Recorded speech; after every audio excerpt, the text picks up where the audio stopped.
call this meeting to order. If you would, stand and follow along with the Pledge of Allegiance. I pledge allegiance to the United States of America, and to the republic for which it stands, one nation, under God, indivisible, with liberty and justice for all.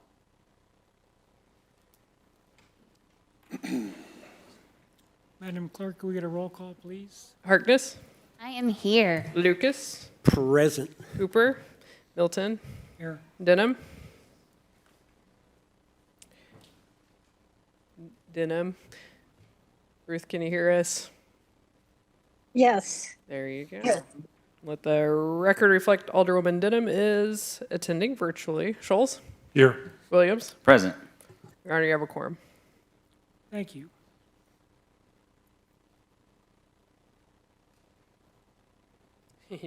And it's me again. Yes, Your Honor, I can share. the next item is a presentation on the findings of the economic impact study and due diligence efforts for the proposed city indoor sports facility. Great, and we'll begin with an introduction from Alex Gerard.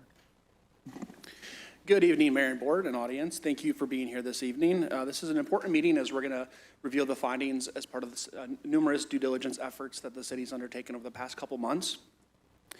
Before I introduce everyone, we just want to give you an update here. Our clicker's not working. You can do next slide, please. So the items we're going to cover tonight pertain to, we're going to reintroduce the indoor sports facility as a concept, provide a little bit of update on the timeline. We also want to provide the findings from our third-party due diligence reports, and then we want to discuss next steps and timeline. Next slide, please. So to give you an introduction, we've covered a lot of these items. Board, I know I've presented to you in the past at a recent study session or Board of Aldermen meeting, some of this information. But I think it's helpful to, really walk through a lot of the vision, a lot of the thought, a lot of the time and effort that's went into this concept proposal with the community, and of course, just present again. So to give you a background information, the Taney County Partnership really took the lead on this initiative back in January of 2025. They contracted with a company called the Sports Facilities Companies to draft a draft pro forma of what a sports facility, an indoor sports facility would look like if it was located within Taney County. So that report was published in January of 2025. Around the same time, the city was actually in conversations with the developer concerning a substantial development project in the Gretna Road area. So we were able to merge those conversations and not only have a really fantastic economic development project, but also pair it with something that the community has been talking about and discussing for many decades concerning an indoor sports facility. And so there was in spring of 2025, there was a site competition that occurred. That competition included 3 different sites. One was the Ballparks of America location, the city of Hollister had a site, and the city of Branson had the proposed development site with the developer. So in late spring of 2025, that concluded, and the Branson TIF location site was selected. Next slide. Here are some details on the proposed site. It's 17.81 acres located in Gretna Road. Across the street, you'll notice the Chamber of Commerce and other facilities. The TIF master plan, this is basically a site summary of the TIF development itself. The yellow box there you'll see, that's the proposed site for the indoor sports facility. The shaded gray areas are not part of the TIF development. The colorful areas are. And there's numerous amenities that are included as part of this development, in addition to really anchored by an indoor sports facility. You'll see Mammoth Fieldhouse, which is a Top Golf-esque type facility with a restaurant, pickleball, outdoor amenities, workforce housing, approximately 300 units, retail strip development and commercial development, a sporting goods store, a hotel, convenience store, as well as nightly rentals. Next slide. So that map I just showed is the overview of the 136-acre development. That TIF was passed September of 2025, and that's in effect currently. It's 3 phases. The first phase is the sports entertainment facility, Mammoth, the 200-room hotel, a biblical tourist attraction, 200 workforce housing units. The second phase will be a sporting goods store, retail and commercial space, 2 restaurants, 31 tourist cabins, and 118 workforce housing units. And the third phase would be the city-sponsored part of the project, which is the indoor sports facility. So it's project areas 1, 2, and 3. Next slide. A key thing to mention about the TIF, of course, was we're really trying to accomplish 4 main goals. We wanted to be a responsible TIF. We wanted to make sure that the city taxpayer was not on the hook for private development, but yet incentivize almost $400 million worth of development. Most importantly, we also wanted to drive increased visitation for tourism. Branson that's what we do in Branson. That's what our economy is geared for. That's what we're great at, and we wanted to help expand that. In addition to driving home a few other key initiatives, including expanding our 12-month economy, delivering on workforce housing, and lastly, exploring the indoor sports facility concept further. So what we did is, in 2025, we partnered with the same firm that the Taney County Partnership did to do our own pro forma and operating budget for 5 years to further explore the indoor facility. Some of the highlights that they came up with here on this slide show some of the key performance indicators, but also give you a little bit of a visionary feel of what this facility will be, what it won't be, what the amenities should be, what it should look like on the inside. Those are all questions we wanted to explore through SFC. Next slide. So SFC, a little bit of background about them. They have a number of sub-companies.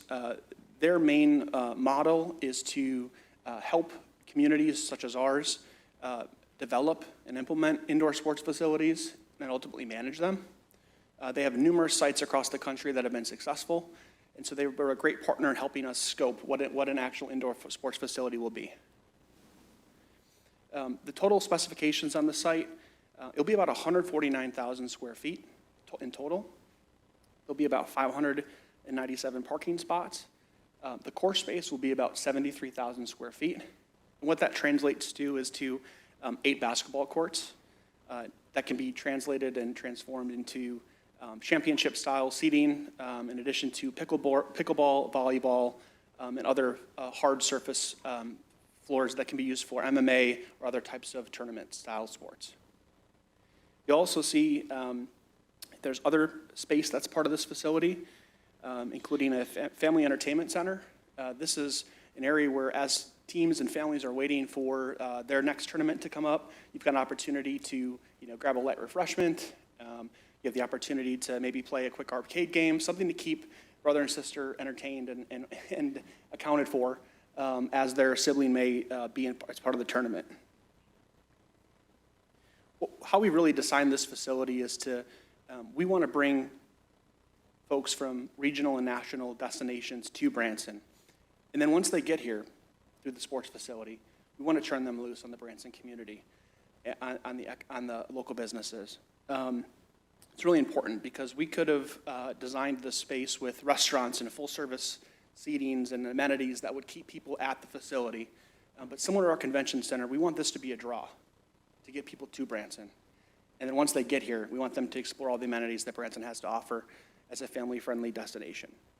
So getting them out to our restaurants, to our attractions in between games, and ultimately hoping that they tack an extra day on because they understand Branson's reputation. And so it's about attracting a new market to Branson, and then as we know through our convention center and other amenities, once they come to Branson once, they're going to want to come back. You go to the next slide, please. So this is just an overview of what the site plan would look like. You'll notice this is the same facility, 3 different layouts. There's telescopic bleachers. There's court spaces that have been designed to hold premier tournaments such as NCAA. And so this has to be a very flexible space to be able to host a wide range of tournaments and uses. Next slide.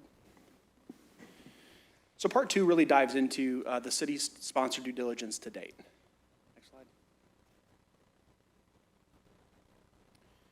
As I mentioned, we contracted with sports facilities companies really to help set the size and scope of the facility, understand the vision, understand the types of space needed, what is the estimated cost to operate, what are the revenue sources, what are the expenditures, and that's what they specialize in. And the next logical question came, well, we have this 17-acre piece of land possibly in the mix. Can you actually build a sports facility on this parcel of land? And so there's a number of steps of due diligence, from borings to surveys to appraisals, that we were able to conduct and be able to fit this unique footprint onto that proposed site. Navigate Building Solutions is truly an expert in the field when it comes to navigating construction costs. They were a company that we had used in the police station that was really helpful to making sure that the project was on time and on budget, and that's what they specialize in doing. And so bringing them on board was really critical in helping not only the 17-acre parcel itself, but also look at what is the constructed cost of this facility. We have a general vision, we understand what that can mean, but there's some topography in Branson, and it's particularly on the 17-acre site. And so how do you structure parking? Are there certain premiums that we should know regarding costs for excavation of rock, the retaining walls, or the stormwater concerns? So you start to put meat on the bone of not only what this facility is going to be, but what it's going to look like in Branson, and in particular on this site. So they're very helpful in helping to quantify some of the construction costs. And then you heard tonight from Baker Tilly and HVS. We partnered with them in order to really get a better understanding of what is the market for the indoor sports facility world? How does Branson compare? Is this a destination that makes sense? If you build it, who's going to come here? What type of clientele, what type of demographic do we need to target? Does that mesh with what we're looking for as a tourism-driven community and economy? And so they looked at things such as economic impact, tax revenues, and we really wanted to make sure we quantify what is the impact going to be to the local business operator here in Branson? What benefit is that going to bring to them? Because ultimately, as we mentioned, we want to bring a new type of tourist and destination-driven customer here. And once they're here, we want to understand what the impacts are going to be. Because this is really about an economic, developing, generating project. That's at its function, that's what it is. In addition to that, we also wanted to look at quality of life for the average Branson resident and taxpayer. What does this mean for the average Branson resident? And so the quality of life factors of when we look at programming of this facility, are there opportunities for local Branson residents to use the space, to book out certain, to have local birthday parties, or to have meeting space or something like that. So that was a really important component that they looked at too. And so they'll be providing a really deep, in-depth version of all of their findings shortly. But their research concluded earlier this month, and then they're here tonight to provide those findings. Next slide. So with that, I'd like to turn it over to Grant Sloan. He's the VP of the Branson Chamber of Commerce. He's going to provide a little bit of information tonight on sports tourism, some of the impacts of local businesses, and provide a little bit more information. I'll introduce our folks here after Grant. I'm going to turn it over to Grant. Thank you.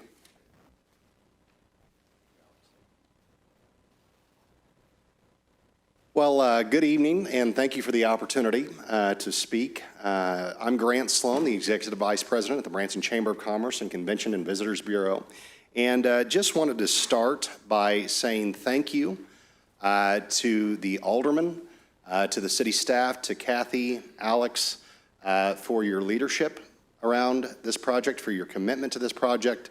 This truly has the potential to be game-changing for Branson, no pun intended.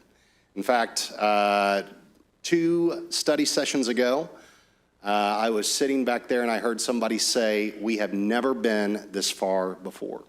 So it is super exciting that we are here, and thank you all for your commitment to this, because this isn't easy. If it was, everybody would do it, but it is exciting that we are here right now.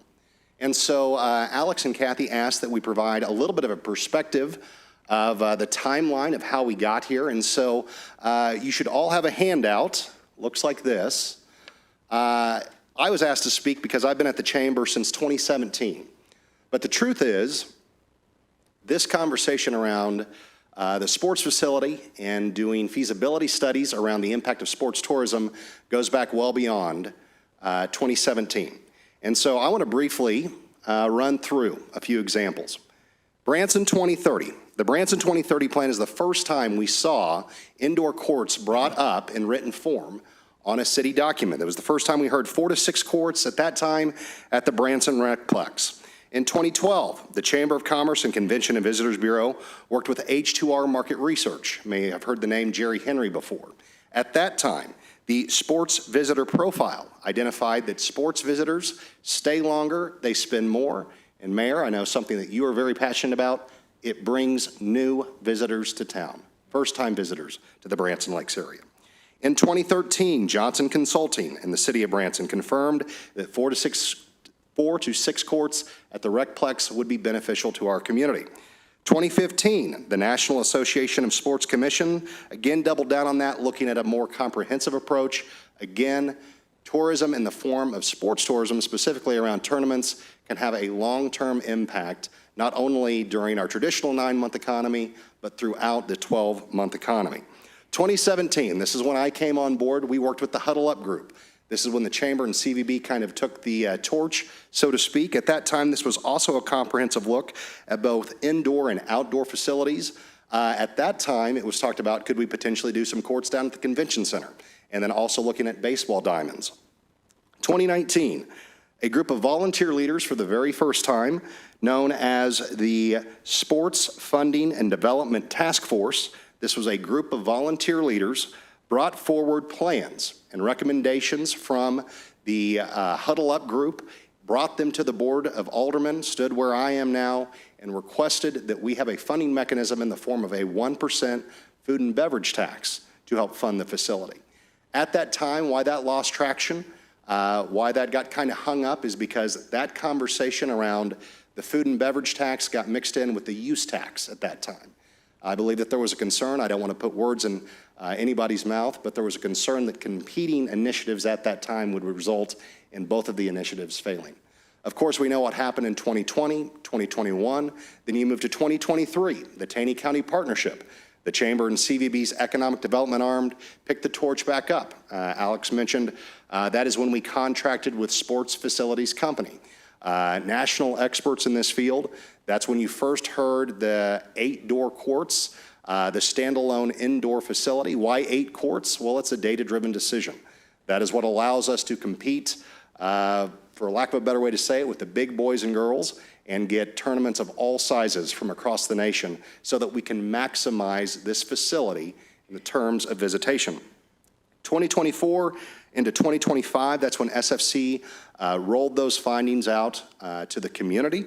2025, you heard Alex mention, that's when the city partnered with SFC to do some pro forma work and also site analysis.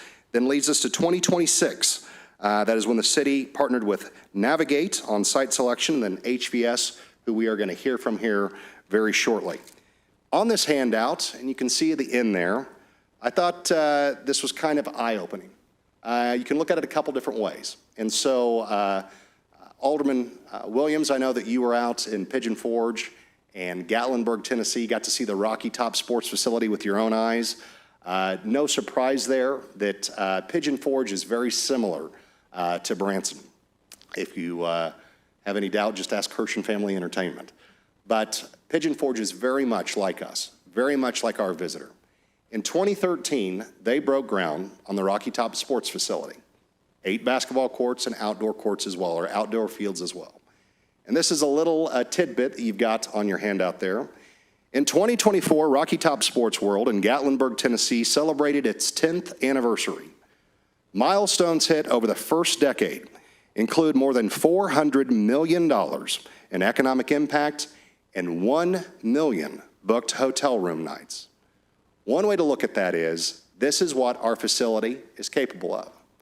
Another way to look at it is, over the last 10 years, we have done studies and received pieces of paper and plans saying this is a good idea.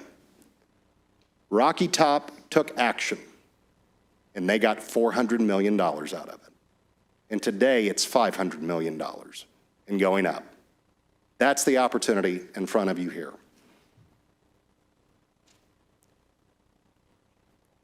With that being said, you're going to hear a lot of data tonight, and it's valuable data, and we should make data-driven decisions. It's something that the Chamber and CVB stands firmly behind, and I know it's important to all of you as well. But there are also those anecdotal elements that we hear time and time again around the sports facility. Our team, whenever we talk to these tournament directors who have these nations across the United States of America, they say to us time and time again, we wish These other towns had what Branson has. We wish they had the live shows and the attractions and the shopping in Silver Dollar City and the landing and the Ozarks and the lake in Big Cedar Lodge, and the list goes on and on. We've got the hard part. We just need the facility. And then something that we don't broadcast much is that we are on the verge of losing major tournaments because we don't have the facilities. A recent example, and it cuts across both baseball and basketball. We took a sports tournament to courts in Hollister, Forsyth, Reed Spring, and Harrison, Arkansas public schools because we didn't have the basketball courts here. We had to take our tournaments to another state because we don't have the facilities here. Those are dollars lost, and it's soon to be tournaments lost. So those are the things that we know, combined with the data, why this will work in our market. Now, again, I'm not standing here saying that this is going to be easy. Obviously, we want to make educated decisions. That's why HVS is here to help us this evening. But I do want you to know that as you think through this, and I'm not saying this would ever happen in Branson, but perhaps if there were some naysayers to come about, I want you to know that the Chamber of Commerce and the CVB fully has your back through this. And don't just take my word for it. You've also got our 3-year strategic plan. Matt and the Taney County Partnership helped put this together for us, but there are 3 main areas. And if you'll open it up, area number 2, and this was something that Brad Thomas at Silver Dollar City was very passionate about, that a priority needs to be maximize visitation capacity across all seasons. The number 1 KPI, successful completion of the Branson Sports Complex. We're behind you. We want to make this thing happen. You have the opportunity to be the ones, instead of doing 16 more years of research, you can be the ones that get this thing across the finish line, punch this thing into the end zone, whatever analogy that you want to use, hit the home run so that we have a game changer in Branson that drives visitation for years to come. So with that, I want to definitely leave enough time for HVS to present their study, but if there are any questions, I'd be happy to answer those. Of course, always happy to chat offline, if that'll work too. So, Thank you, Grant. thank you.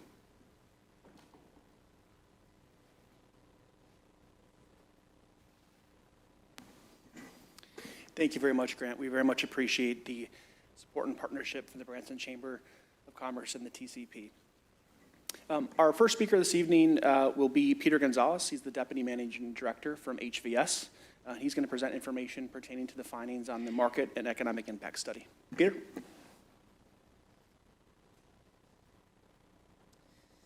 Thank you, Alex.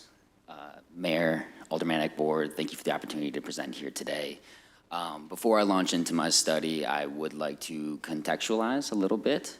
We just heard a lot of context and background about this project and the history of it. We were asked to come in and look at this as a third-party, objective, independent market study. And so when we reviewed SFC's projections and their building program, it was in an effort to confirm, but not to adopt. And so I want that to be stated as we move through this. The goal of this presentation, as I walk through these slides today, is to make sure that everyone is informed of not just the possibility here in Branson, but of the youth sports industry overall, where it's going, what positives are coming out of it, and what it may have in effects for Branson. Next slide, please.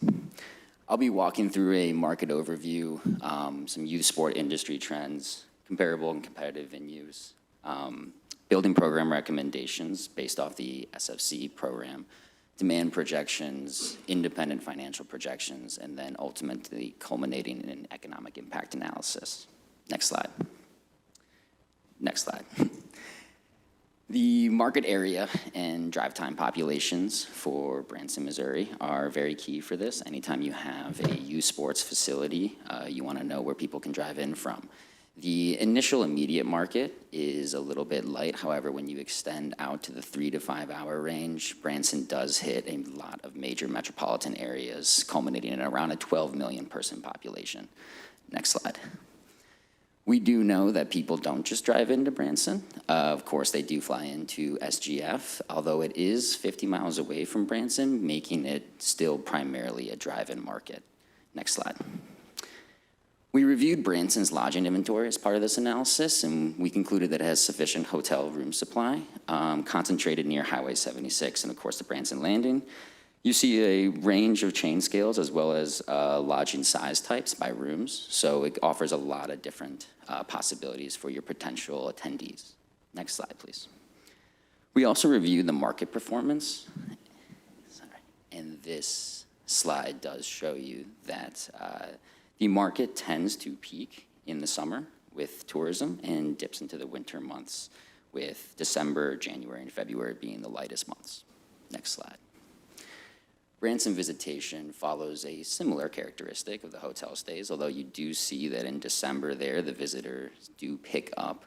This data comes from Placer AI, which tracks cell phone data for visitors into the market. You also see that 70% of visitors come from well over 150 miles to Branson, indicating a large swath of overnight visitation. Next slide. Branson visitation is primarily centered around the Ozarks region, of course, we know that, and the drive time radius indicating that around 3 to 5 hour radius is the top origin market. Next slide. We have obviously talked plenty, and it doesn't need to be over-exhausted, the amazing level of Branson tourism attractions, but key to highlight here, of course, is Silver Dollar City, the lakes, the Highway 76 strip, and of course, the golf resorts. All amazing family entertainment, all providing the correct amenities you'd want to see for an indoor sports complex. Next slide. We also know that Branson has an existing infrastructure of youth sports. The Branson Recplex, as well as Ballparks of America, host an incredible amount of events, totaling about 14 events a year from 2022 to 2025, ranging from basketball, volleyball, cheer and dance, gymnastics, archery, pickleball, and futsal, just to name some of the indoor events that already occur in the market. Futsal is soccer. Next slide. A quick SWOT analysis shows some of the strengths, weaknesses, opportunities, and threats in the market. I'll pause a little bit here to just review that the strengths are, of course, the existing family-oriented tourism infrastructure, the 3 to 5 hour drive time, and the existing sports venues that, according to stakeholder interviews, are consistently in high demand. You do have a highly seasonal tourism-dependent economy, limited air market access, and workforce housing shortages that are a slight weakness in the market. Opportunities are the potential to attract a younger generation, which is slightly no longer engaged in theater-based entertainment. Increased visitation during off-peak seasons, as well as the growing national sports participation trends. There are threats that are, of course, to this development, the hesitancy to invest in further tourism assets versus alternative community assets, regional competition with other sports facilities, and economic headwinds and inflationary concerns, as there are for any development project today. Moving forward. Sorry, next slide. Thank you. We're going to talk a little bit about some youth sport industry trends. The next slide is going to show some of the resources we used and pulled from for this. The Sport and Fitness Industry Association produces a top-line participation report that we looked at. We also looked at the Sports Events Tourism Association, which gives out national spending surveys for sports travelers. Aspen Institute Project Play tracks trends in youth sports spending as well as family spending. The National Federation of State High School Association looks at participation rates, and so does the NCAA. Next slide, please. National youth sport participation rates have increased as a casual participation coming out of COVID, which is a positive sign. Of course, a lot of people were ready to get out of their houses and participate in things, and so we are seeing children of multiple ages increasing their casual participation, while core participation, which is defined as playing your sport year-round, has stayed steady through that time period. Next slide. National core participation is led by primarily indoor sports, with basketball overwhelmingly leading the participation across the nation at 16 million participants. You see pickleball, which has certainly grown recently, table tennis, boxing, volleyball, and soccer, which is that futsal is the indoor soccer there. They have all grown recently and represent a substantial portion of the top 10 sports. Moving forward. We also looked at the total core participation across these sports by the type of surface that they play on. When you look at the types of sports that play on these surfaces, court and mat sports, which are the primary indoor sports, both have the highest level of participation across the nation, as well as the highest growth in the last 5 years. Field and turf, ice sheets, and aquatics are continuing to grow, but not nearly as quickly as court and mat sports have been.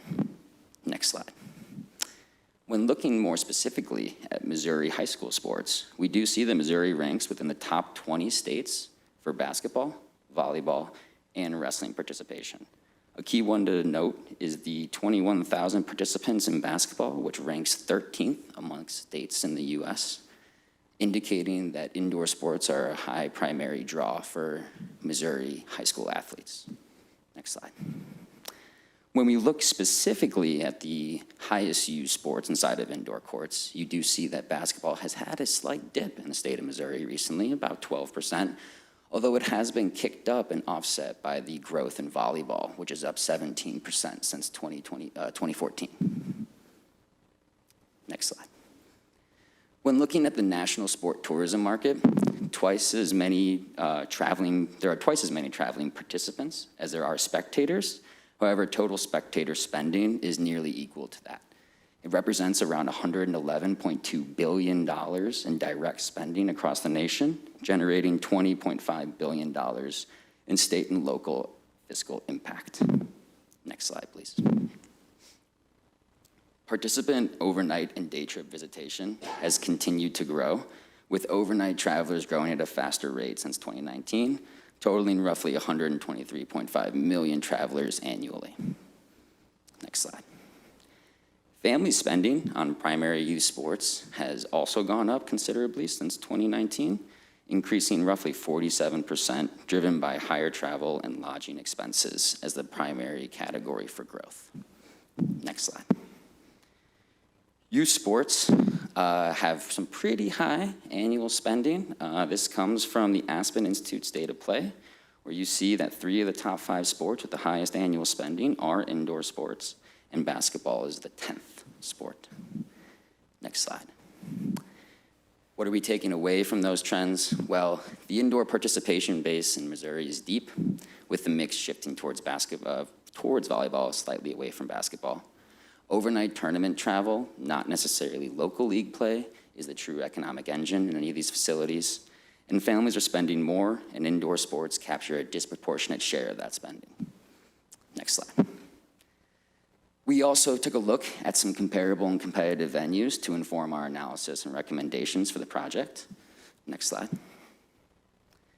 We looked at 11 regional competitive venues. Venues were selected based on competitiveness, programming, and market similarities.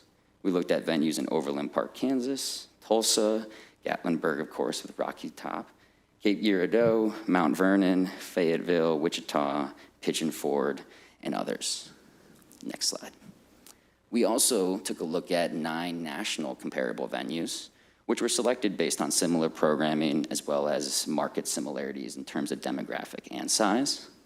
We looked in Sandusky, Ohio, Emerson, Georgia, Hamilton, Ohio, Rockford, Illinois, Foley, Alabama, and the Wisconsin Dells, just to name a few. Next slide, please. When looking at these courts, you do see a range in the capacity for each of these venues. They range from roughly 4 to as many as 28 courts. National venues that we looked at do have a higher average, totaling roughly 11 courts, although usually you would have about 12. You like to have an even amount. Similar with the regional venues, they average around 7 to 8 courts as well. Next slide.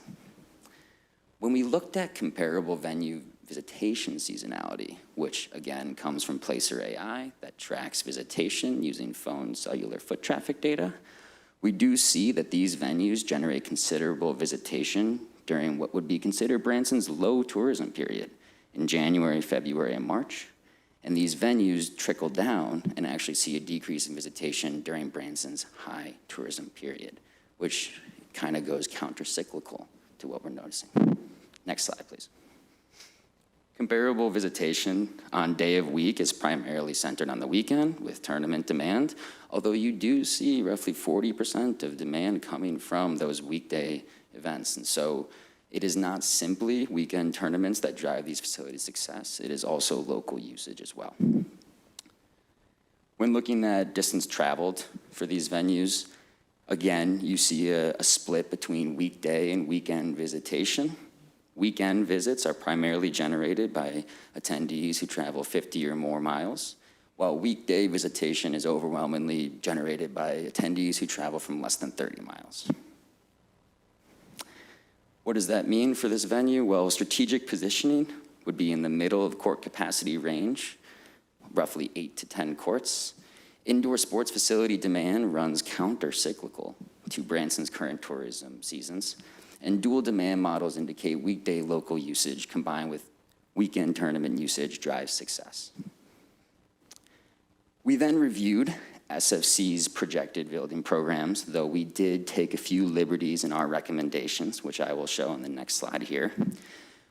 We concluded that the program is sufficient to meet projected market demand with 8 courts, totaling, forward championship seating, totaling 4,000 telescopic seats, has the potential to have 16 volleyball courts over those 8 basketball courts and 24 pickleball courts over the 8 basketball courts.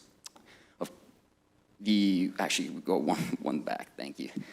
What is not included, and to point out down below, is a 10,000 square foot ballroom, which we, as HVS is not recommending. We felt that that was cannibalistic to the current convention center and other facilities in the area. And so there is nothing in our report that relates to the demand for a 10,000 square foot ballroom or the financial performance of it. With that ballroom removed, the building program space types that we have recommended here is just slightly different. This is something to just show the general makeup of the facility. Next slide. We also reviewed other comparable building programs. So similar to what SFC put together, we took a look at other existing facilities. The UW Health Sports Factory is one of them. And then next slide, the Myrtle Beach Sports Center. So mirroring what we saw from SFC, but again, aiding and confirming the building program recommendations. Next slide. We then took a look and conducted our own demand analysis and our own demand projections. We split demand categories into 5 specific usage types. Tournaments, which would be multi-day weekend events using most of the facility. Tenant rentals, which are reoccurring court rentals by club teams and training organizations. Adult programs for adults to come have their league play, have other kind of physical activities. Youth camps in the summer with weekday programming. And then, of course, public access, free play, usage of courts through membership and drop-in admissions. Next slide. Projected tournament seasonality is peaks in the winter and early spring as demand shifts towards indoor sports for tournament-related activity. You'll see January, February, March, and December all the way at the bottom are the peak seasons projected for use of the facility. Shoulder seasons in April and May, October, November, and low periods in June, July, August, and September. Next slide. We actually took a very holistic look at what we believed the potential occupancy of this facility is. And so to take a quick moment, this is all 8 courts blocked out. Each of those individual boxes represents an hour of court usage. And we looked at the potential usage across every single week for tournament and non-tournament usage. We categorized the different usage into the different types, and we use that to build off for our demand projections as well as financial models. The next several slides, we're gonna kind of repeat what this tournament looks like, although the spring season, you'll see some slightly smaller tournaments, summer as well, slightly smaller with the youth camp picking up there in the summer. And then, of course, the spring, where we do have still some tournaments, although we're back into the, of course, school season, and public access continues to push forward there. When looking at facility occupancy, our projections assume 16 operating hours per day, 7 days a week, 50 weeks a year, And totaling all those occupied potential court hours, we project the facility to occupy around 54%, which, as someone who has done dozens of indoor sports facility projects in the past, is a very good occupancy percentage. You have seen, and I have seen, some of these facilities operate well below 30% court occupancy percentage. When we actually look at where those hours are being utilized, we see that public access is projected to be the highest level of utilization, nearly doubling the tournament usage. So this facility isn't simply going to be something that is attracting tournament visitation, but is also going to be used by the public. Tenant rentals, programming, and youth camps, of course, make up the rest of the usage. When we look at tournament demand projections, we envision in the opening year 2029, 18 tournaments, increasing to 28 by stabilization, driven mostly in growth from extra large and large tournaments, with your small and medium tournaments kind of transitioning into those larger tournaments. Tournaments are going to generate roughly 80% of attendees, so that's the actual physical people that come every year, but they only account for 30% of attendee days. That is to say that most of the actual visitation and foot traffic is coming from the local and public. Move forward. Visitors are projected to generate roughly 34,000 room nights and around 220,000 day trips at stabilization. Now I will run through some financial projections that were based off of those demand analysis.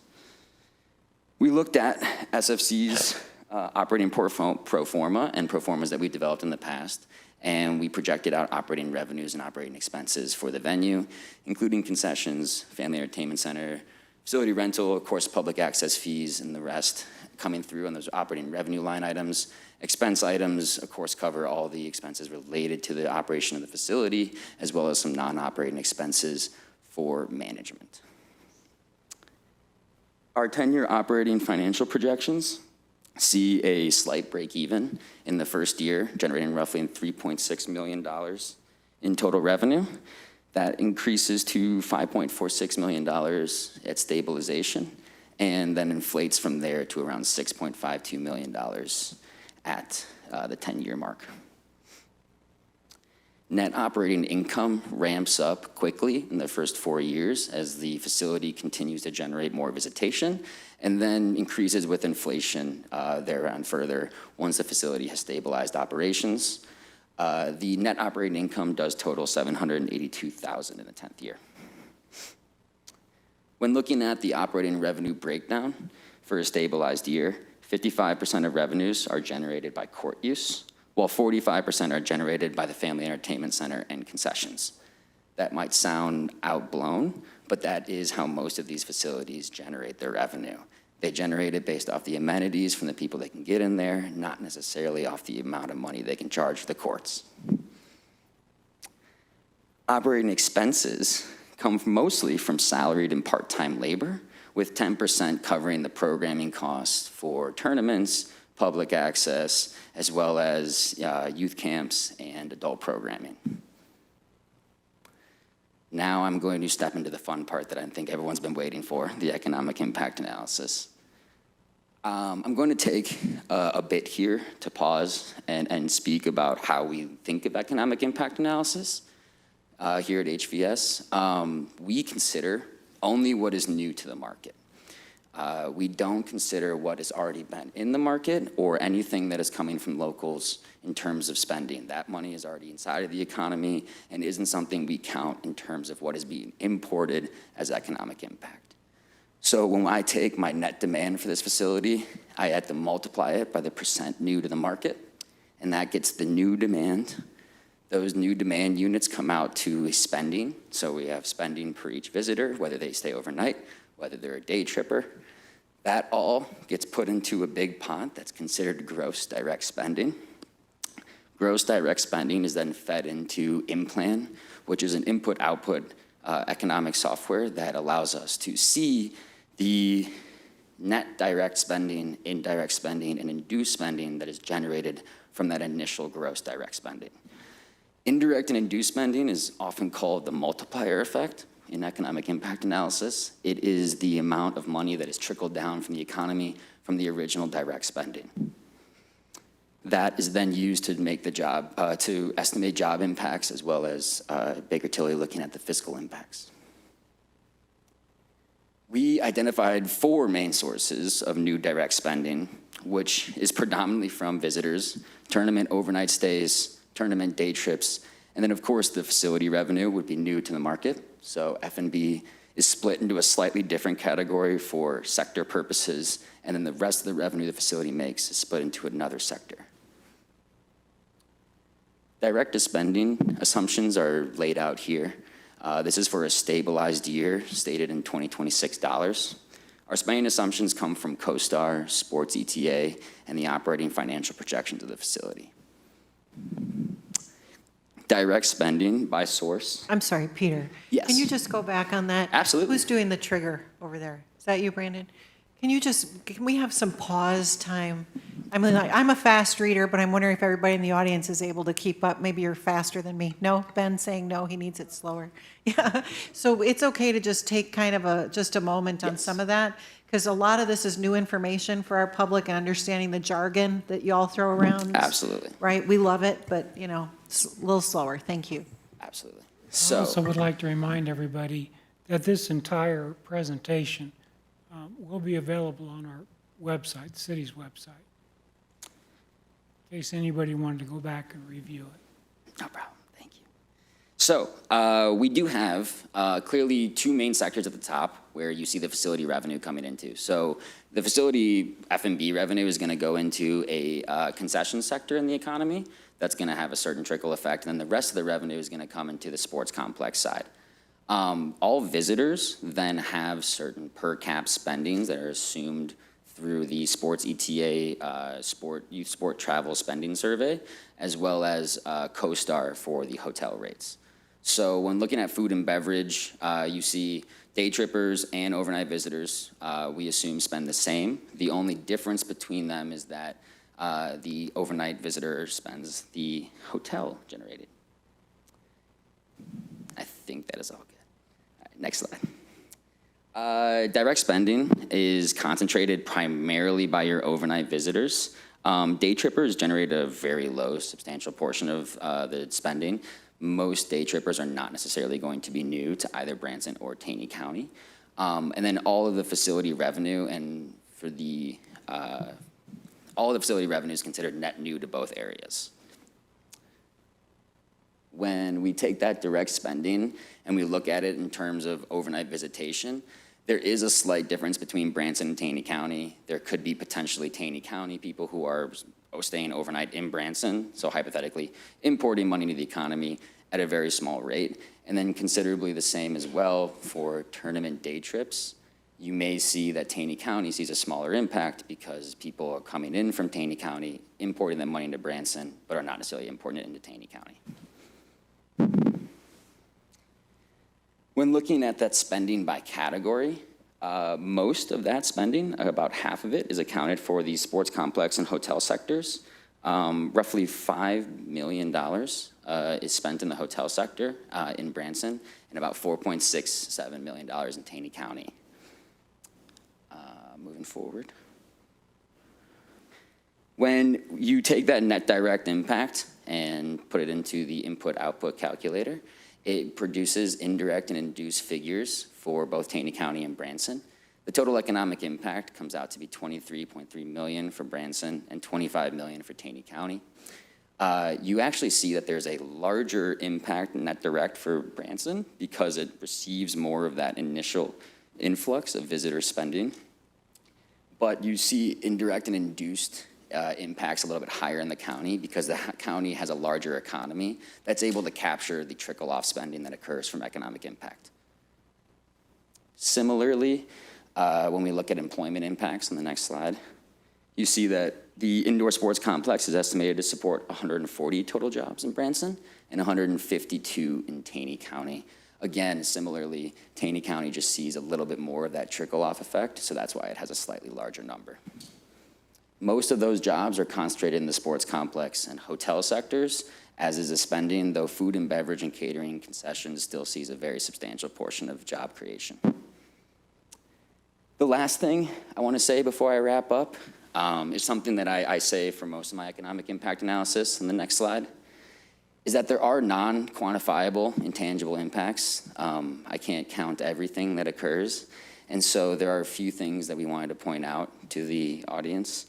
Visitor generation during low tourism periods could help sustain a potential year-round economy for Branson as a possible highlight to this development, as well as the potential to attract new visitors to Branson who otherwise would not have come. And finally, the community benefits from the facility usage and expanded recreational opportunities. Thank you very much, and I think now we'll toss it over to Baker Tilly. Thank you very much, Peter. I think that was great information to be able to share. There was a lot of information, obviously. There's a lot of research. There's a lot of research and development that went into producing this. And so I just wanted to take a minute and pause, have the opportunity for some questions maybe from the board, from the public, Mayor, if you're open to that, and just allow for us to digest a lot of the information and maybe take a quick moment to do that. I think one of the really interesting parts of the presentation was the economic impact of the tune of $23 million. This facility, right, is meant to draw increased visitors. It's the city's investment in doing this facility, right? Not so much to generate tax revenue inside of the four walls, but the larger context to the rest of the community. And so I think, the city's investment, right, whatever the bond payment would be for a facility like this, to receive $23 million of economic impact here within the city limits of Branson, that's a very substantial investment, and that's a massive economic generator. And we're really pleased to see that come through on the report. I will say, albeit some of your reports, obviously, and Baker Tilly will weigh in on this, have been very conservative in nature too. We really had them look at what are the direct spending, what are the closest layer of the onion that we can actually quantify and be able to help promise, right, that will fulfill through this facility. So with that, I'll kick it over to the board and mayor to entertain some questions. Great, thanks, Alex. So is there any members of the board have any questions or comments? Glenn? Thank you, and thanks for the nice presentation. We've had your deck for your complete analysis for a few days, so we're still kind of warming up to it, but let me lead off with sort of a macroeconomic question. What I didn't see, and maybe I just missed it, but I didn't see it in your report, was a discussion about as these sports centers come online, what is the impact on the served available market? In other words, we're considering one. If another nearby community within our area of draw for regional sports considers another one, at what point do we reach market saturation and start to directly compete against one another? It may be beneficial to go to the slide about competitive venues in the area. I think it's going to be like in the 20s. To answer your question, we did take a look at what was in and around here in terms of who hosts actual tournament events. And we did believe that there is sufficient market gap to have a facility here. Now, when other facilities come online, certainly that can eat into demand, but it can also play to the benefit potentially of that facility.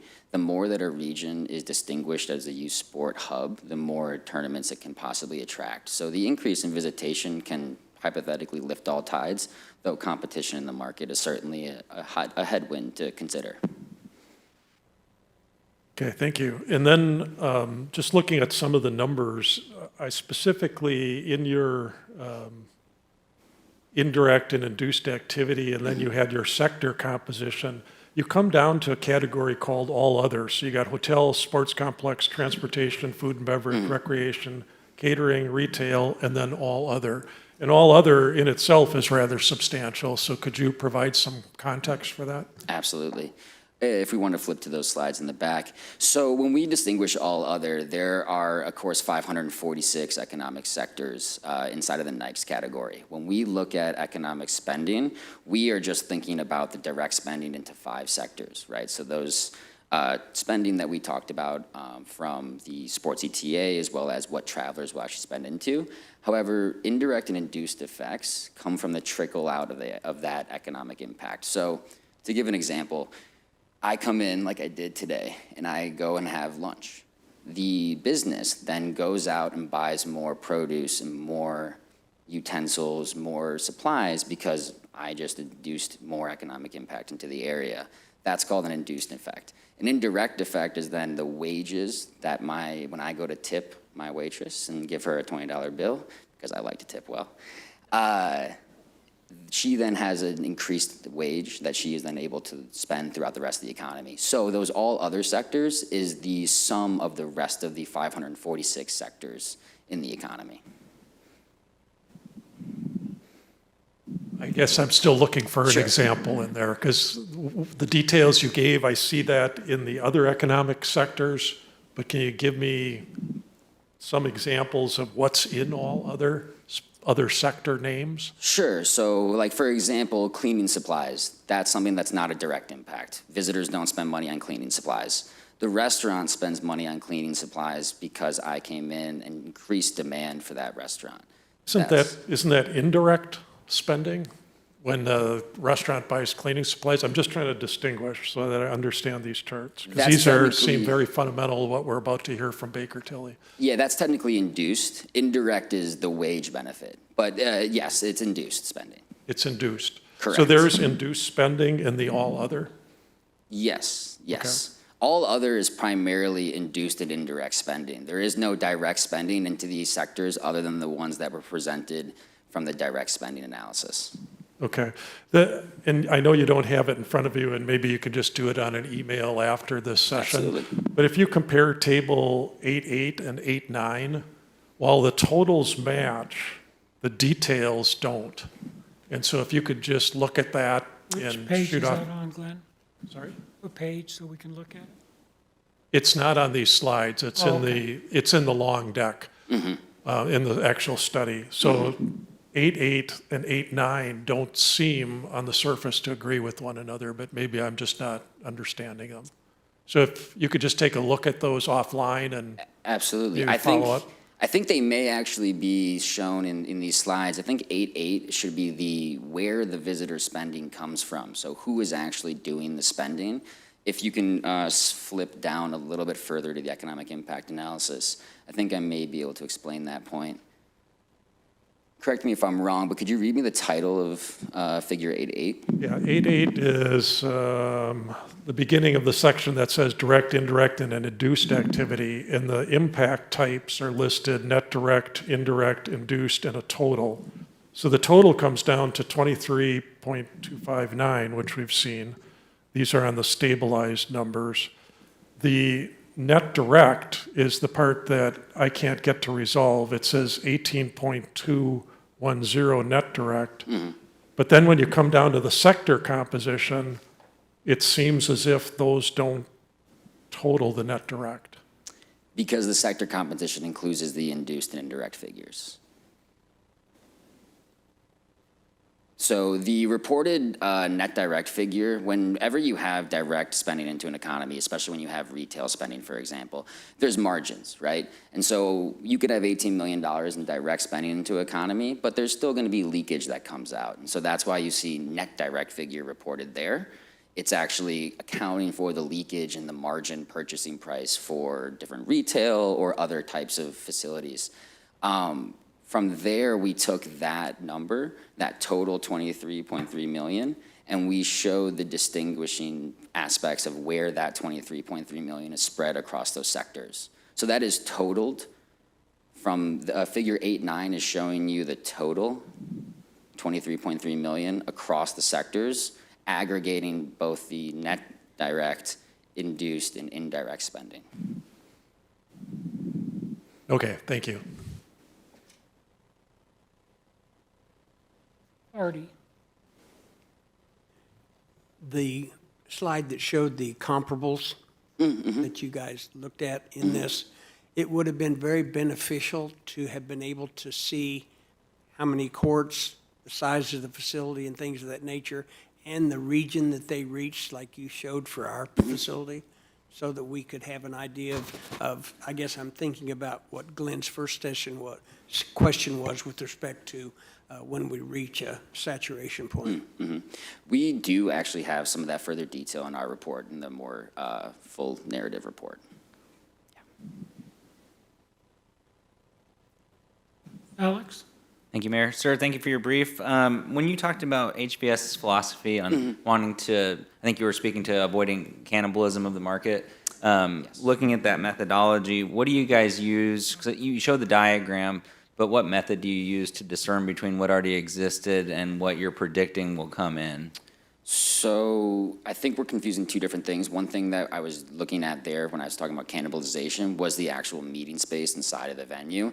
It was something that we felt wasn't needed or recommended for the facility's operating performance, and we felt it actually took away from the Branson Convention Center as well as other facilities. And personally, I don't want to see a facility just house all of the economic impact inside of their own four walls. So that was the comment about cannibalization to that extent.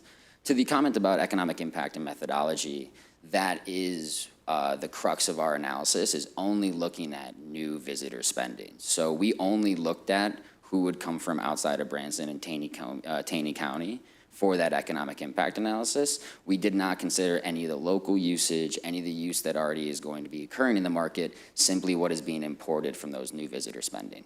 Yep, and how do you do that? Like, what is the method to get to that conclusion? The method is looking at an assumption of percent new using placer data so when I showed the placer data of where these other facilities had distance traveled, we assumed a certain percentage of people coming from those places based on that comparable facility data. So those facilities showed that roughly 90% of overnight stays were coming from outside of their market. And so those were what we used in our assumptions for what is percent new to the market.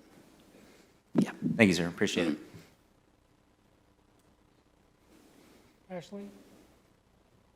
Thank you, Mr. Mayor, and thank you so much, Peter, for being here and presenting this. I think it's slide number 12, if you want to go there for me, the SWOT.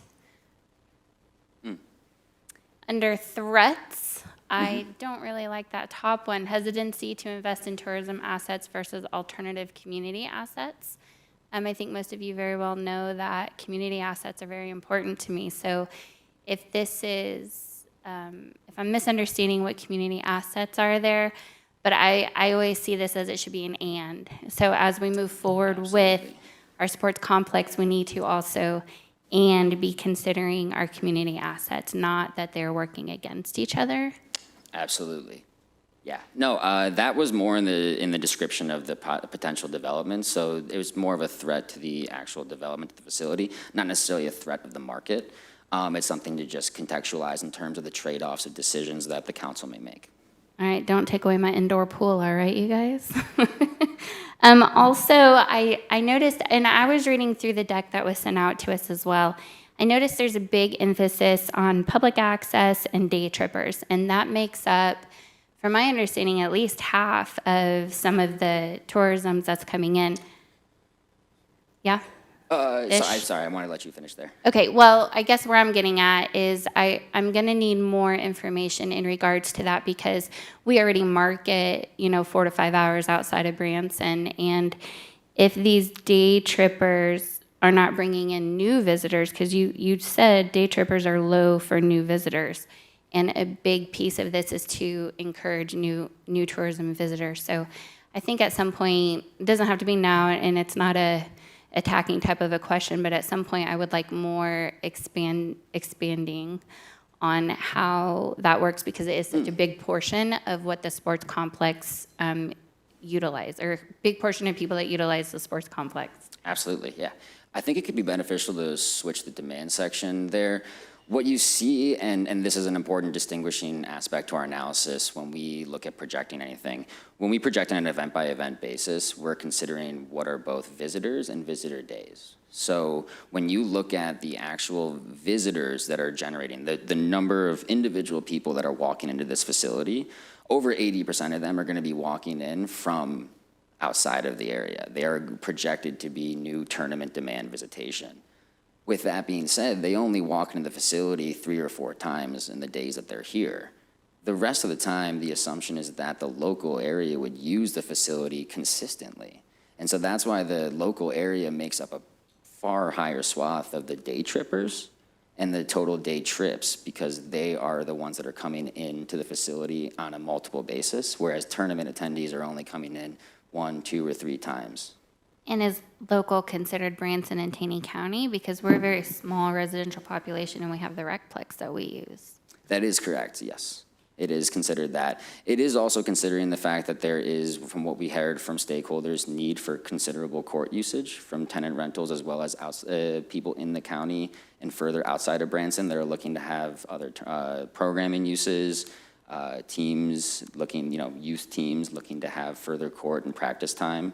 And so that is what we're looking at when we're considering some of that usage along with public drop-in access. Thank you. And one other question. If you were to recommend 8 versus 12 courts, what would you say we really would do the most benefit with, 8 or 12? That's a different question in terms of the confirmation of the building program. It really relates to the size and the ability to understand the cost of that facility. 8 courts is absolutely achievable in terms of what we think right sizing in the market is. You see that 8 courts can host tournaments of up to 2,000 people. And so that is more than enough to host what we consider to be the adequate kind of tournament demand that Branson could see.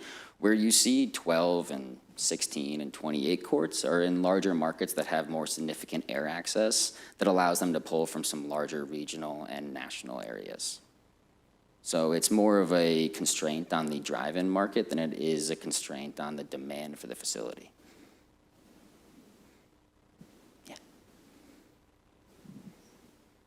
Kathy? Hey, Peter, when you guys were looking at other facilities around the country, and Alderman Schultz's question about concern of potential market saturation at some point, because this is the thing to be doing. Actually, we're late to the dance, right, potentially. But one of the things that, in my own head, right, and I've heard it from a few others, is that it's almost as if this facility could be more like a cherry on top of Branson, because we've already baked the cake.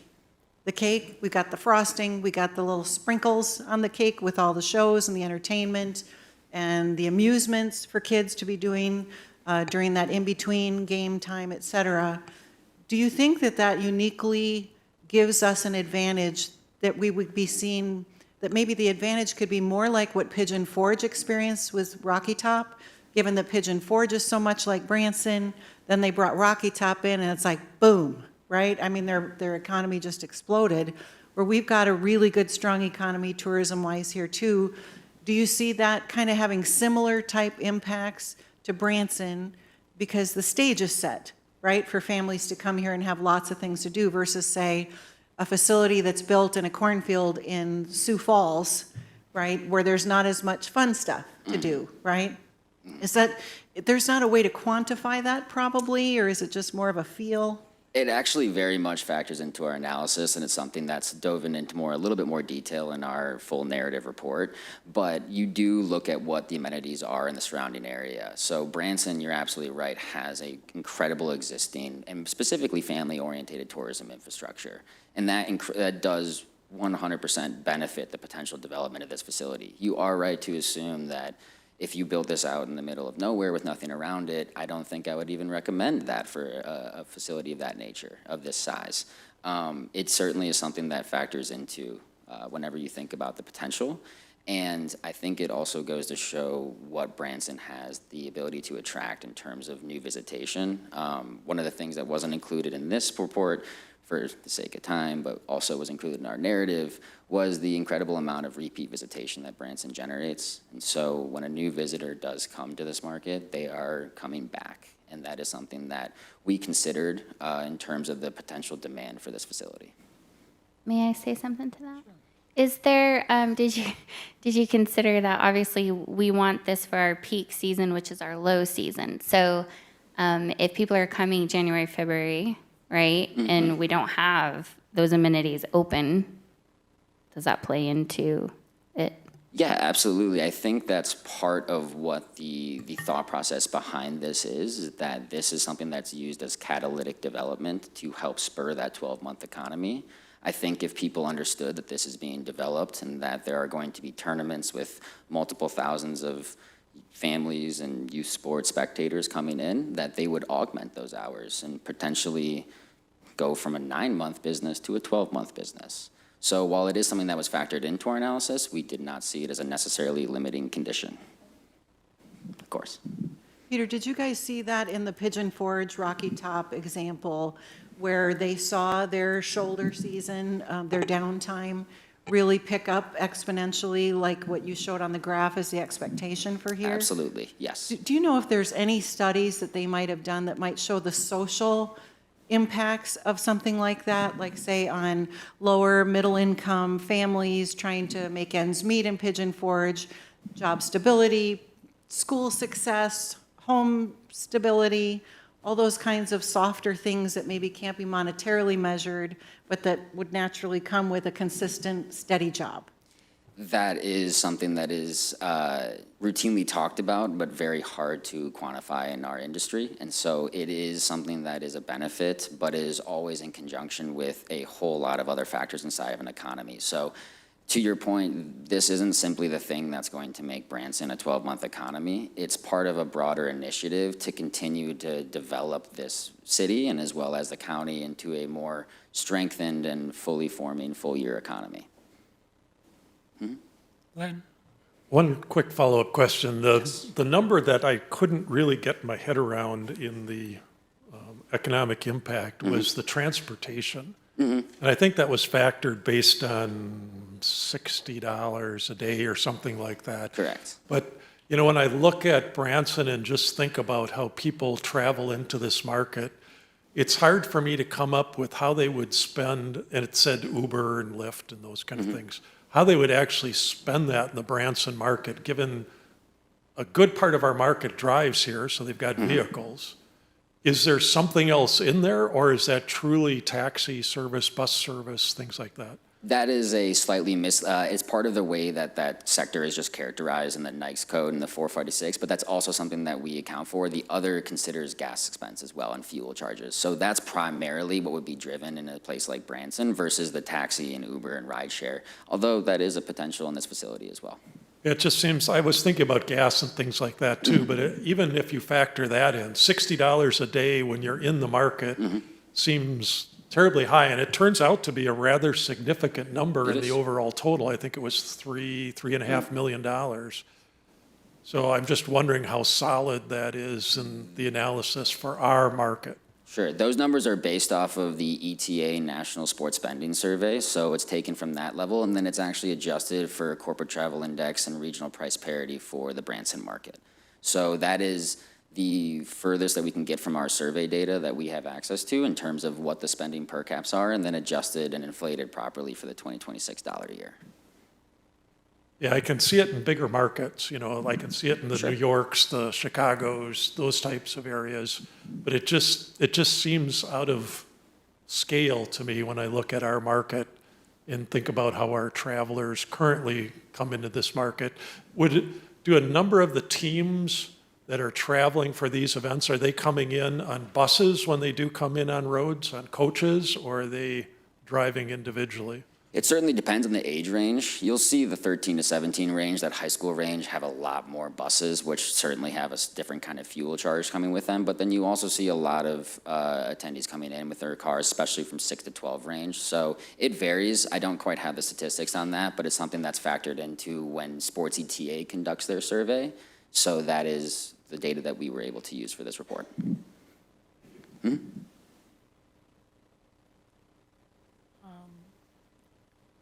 Do we have time for a few questions? Anybody in the audience? Sherry, if you're interested in asking questions, if you would stand along the wall here, I think we'll take questions from 5 or so, and then we need to move on to these other reports. My name is Cherry Webster. 3 of the aldermen have talked to you about saturation. You mentioned the 56% occupancy, how that's good, and then competition outside the area or within the area. Well, what if the scenario was that there were 2 developers that wanted to put a sports complex in Branson? For example, where the Gretna Road location is about midpoint on the 2 ends of the strip, 76. But if you look at the far end of 76, there's another developer with 300 acres. And if that person wanted to put a sports complex there, what would happen to the saturation rate? What would happen to the 50% occupancy? if the city is going to help sponsor one of the locations, are the aldermen going to have to make a choice between one developer or the other? Do you need to stagger it so that the second one is built closer to saturation 8 or 10 years later? I think that that's an interesting question anytime you're doing any kind of development for hospitality assets. It's a similar question that we get asked anytime we do convention work or hotel development work as well. It's something that can be considered in further future demand, but in terms of the market saturation, if I were to do a study for that other developer once that knowing if this plan was moving forward, I don't think that developer would find the market very attractive with a facility already in there. So it would be highly unlikely, in my opinion, that a developer privately would come in and finance and build a venue that is competing directly with the municipally owned facility. But it's something that can't be discounted, although it's very hard for me to guess that without knowing any developer intentions. So the Gretna Road developer already has a TIF approved. What if a second developer were to apply for a TIF? Are the aldermen going to have to make a decision as to who they want to choose? I think that may be a question better answered by the board than myself. Okay, just wanted to put it on the table. Thanks, sir. Does anybody else have any questions or comments? Okay, Mr. Mayor? yes. Oh, hi, Ruth. Hi. Hi, Peter. Thank you so much for your fantastic presentation. Looking at the economic impact for our amazing tourism base that we already have, I'm very excited about this project. Thank you for all the work that's been put into it. Seeing what this could do for us, I'm from a huge family, very sports involved. They travel sometimes internationally for their kids to compete. And I know the money that goes into, they invest into their kids, and they invest into the teams, they invest into the area.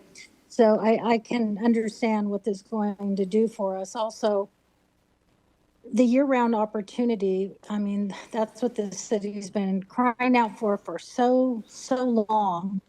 And the workforce housing that goes along with all of this, and everything that we have to offer, and the amazing benefits that could take place with our already established businesses and the new businesses that would probably be drawn to this area, it just snowballs on top of each other.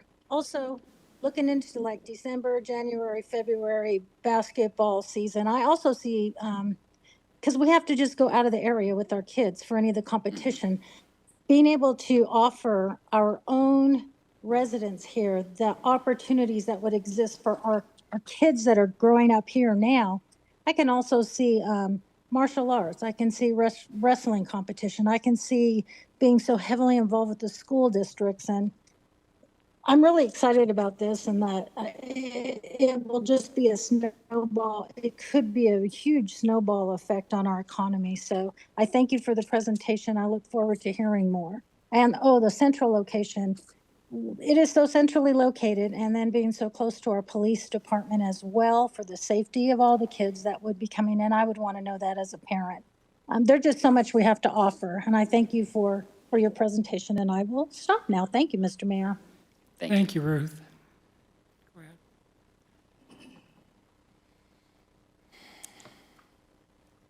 I'm Mona Menezes. I've lived and worked here almost 20 years. I love this place. And our Board of Aldermen and our local Chamber of Commerce do an excellent job of community leadership, including in this. I want to applaud your efforts. I will say, though, that the Chamber does not represent the ordinary citizen in Branson. They don't represent the voters. They don't represent the workers. They don't represent the retirees or the taxpayers. The Board of Aldermen does. And I appreciate that, and that's why I'm asking this board to consider carefully public funding of multi-millions of dollars for this complex. I am good with this complex being built. It's a great idea with private funds, as is most commonly done. The Allison Sports Complex up in Springfield, it's huge, it's great. The city spent $2.1 million on it. The rest of it was privately done. And I'm just asking this city, why city taxpayers would pay for the land and the facilities that we'll probably never use. I am supporting this complex and this project. I'm just saying it will probably not benefit the local taxpayers or voters. So why would we be funding so much of it? The truth is, on average, it will benefit children whose parents can put them on traveling teams and spend a few days vacationing, which not all the families in Branson could do that. I'm all for sports. I'm just not for paying for a facility for young athletes from really probably well-to-do families, but it does nothing to benefit the city of Branson demographics of voters. A few years ago, the city, for some reason, sent out that dang survey asking the citizens what were their priorities. The top priority was an indoor pool and better and more parks. Our parks department is top-notch, thanks to its leadership and this support of this board. However, not one word has ever been said about an indoor pool, a pool complex for those of us who live and work here year-round. And I can pretty much guarantee I spend a boatload of taxes here year-round, as much as any individual tourist visiting. And I get it, a rising tide lifts all boats. I worked for the city of Branson and the city of Columbia for over 20 years, and I understand how cities and financing works. But tourism taxes were huge in 2025. That is great. Supposedly we had over 10 million visitors. Is there any point where we say, great, we're running full speed, we're doing great, and let's build something that all people can use, even not just wealthy athletic kids and their families. An indoor pool facility is for everyone whose back hurts, and that's pretty much everyone over 40. Probably pretty much most of the people here. It's every working person, and it is every veteran. An indoor pool is for people whose joints ache because of age, and someday that will be you. Maybe it's you now. An indoor pool is what the citizens said was most important to them, and I'm not hearing it being discussed at all. Again, I said I am for this project, but I'm really for things that benefit the local people. An indoor pool is what the citizens said was most important to them. And it is for children, not who can travel to Branson and play in a tournament. It's for children of all ages and all economic means. It is especially important for handicapped children and adults, as they can move in water in ways that they can never move in the ground, and they will never move in this sports complex. Whether you're young or old, rich or poor, healthy or hurting, at some point in time, everyone in this room will benefit and thank this board for building an indoor, warm therapy pool, related pool, instead of pouring hundreds of millions into a sports complex that is, well, it's not for us. There are a lot of taxpayers and retirees here who will not benefit from what's being proposed. Please consider us first. After all, those ordinary workers, families, and retirees represent Branson and are represented by this board. You have my full support and confidence. I just ask that you consider the voters and make us a priority. If you can do both, this awesome complex and the pool complex that the voters asked for, I'm sure sometimes you're like, oh, why do we ever send out that survey? But there it is.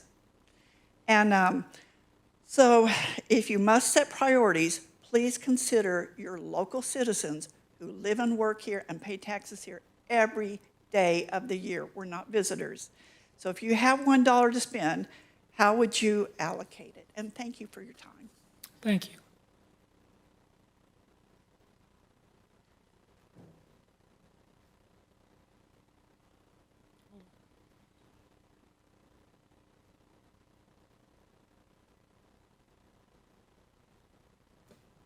I've lived in a condo with a pool for 18 years, and this 86-year-old body has never been in it. Now, I'm not talking about maybe be fine for other people, but I do know this. If we don't have an economic a strong economic generator, it doesn't make any difference. We're not going to do anything. We've got to pay bills. A pool is just one of the things the city provides. I look at the services that our park department provides, and it's just amazing. We have an amazing program. I just picked it up while I was waiting to come in, but Would you state your name for the record? sure, Gary Groman. When I went to the original presentation about the sports complex, the company pointed out there are 8 or 9 of them around us. In size, how will this one compare to those? To me, I think it's important enough where we ought to go big or forget it. We don't want anybody to even think about competing with us as far as the size goes. That's just me, but. Yeah, to answer your question, we did look, and in the regional venues, the average court size was 7. It's like 7.2, so 8 is the average for all those. Again, in some slightly different facilities, you'll see some more courts, as well as whether or not they have outdoor fields combined with them as well. So it does depend on the nature of the facility, but 8 courts is adequate to meet the demand, while also being cognizant of cost of facility development.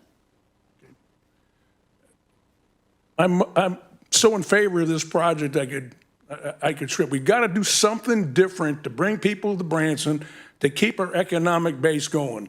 We've got competition from the south, we've got competition from the west. This is something that's new, and it also brings in people that complements and can help maintain or grow what we have. But I sure hope we proceed with it. Thank you. Thanks, Gary. So, Alex, I'm going to put you back in charge. Thank you, Peter. Thank you, Mayor and Board. Our next presenter will be Colby Krasnowski and Ben Hart from Baker Tilly. They're going to provide information on the economic impact and revenue projections concerning tax revenues and other considerations regarding the capital stack and fiscal impact findings. Thank you.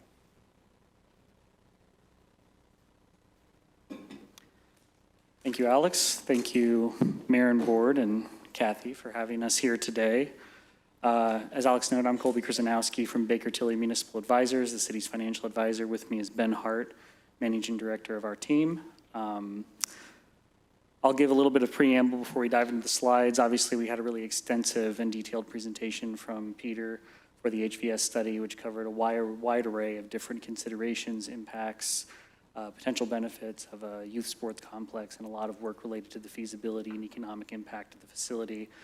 We have a much more a narrow scope as to what we're going to be presenting here, and it's largely and very closely reliant on the work that Peter had done. So thanks to Peter and thanks to the board for having us here. One thing I want to get into before we dive deeply into the presentation is, as the city's financial advisor, our role is to present a very measured and factual understanding of what the financial considerations around a capital project of this size are. So our presentation is going to be very factual, but there is a lot of important context that I do want to impart, both in the content of the presentation and how we present this information tonight. So without any further discourse on that intro, I'd like to get into the slides so we can go to the next slide and discuss further. So in summary, we're discussing the project and its generation of economic activity and how that activity spins off into tax revenues for the city of Branson. So first off, we're tying our economic impact to the numbers that Peter and his team produced of $23 million per year at stabilization. We assumed, pardon me, we assumed a 2.5% growth factor year to year to understand how those impacts would grow over time in the Branson economy. This presentation and our analysis were based on one of a number of proposed funding mechanisms, which would be expanding the authority of the tourism tax to support some of the debt service. It's not the end-all be-all, but it's the mechanism we use to understand what the available financing to the project would be. And of the categories outlined in the analysis, we took those and associated them with the different authorities for collection under the tourism tax and determined that there was about $230,000 at the first year of production that would be generated from these new economic activities. When we get to debt service, there is, like many other facilities of its kind, these fully indoor hard court facilities in other communities They often and frequently, and in many cases, if not most, come with a substantial contribution from the public from some source or another. That debt can be structured a number of ways. Ultimately, that choice is to the city and the stakeholders and whoever is taking on this project as to how it is, whether it's term, what the structure of the bonds are. We used a couple of different structures, 10, 15, 20, and 25 years of debt to facilitate the capital plan for this facility, which is debt service payments annually of between $3.38 and $6.12 million, ranging from the longest term to the shortest.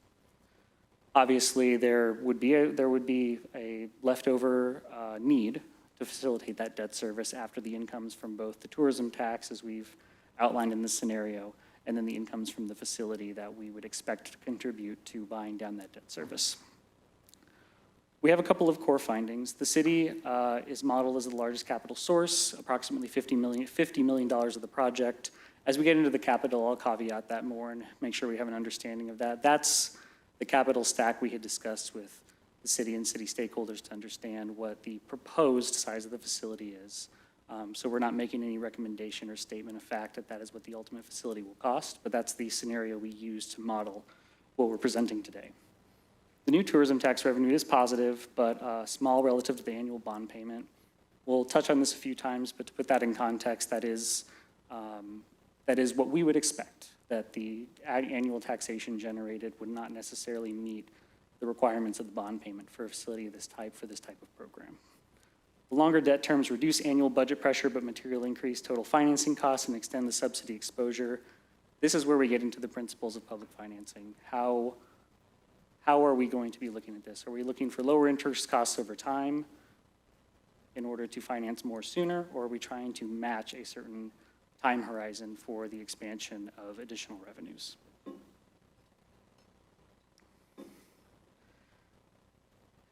And we discussed it a little bit earlier that the economic impact and tax generation findings are consistent with what we would see and what we would expect for a facility of this kind.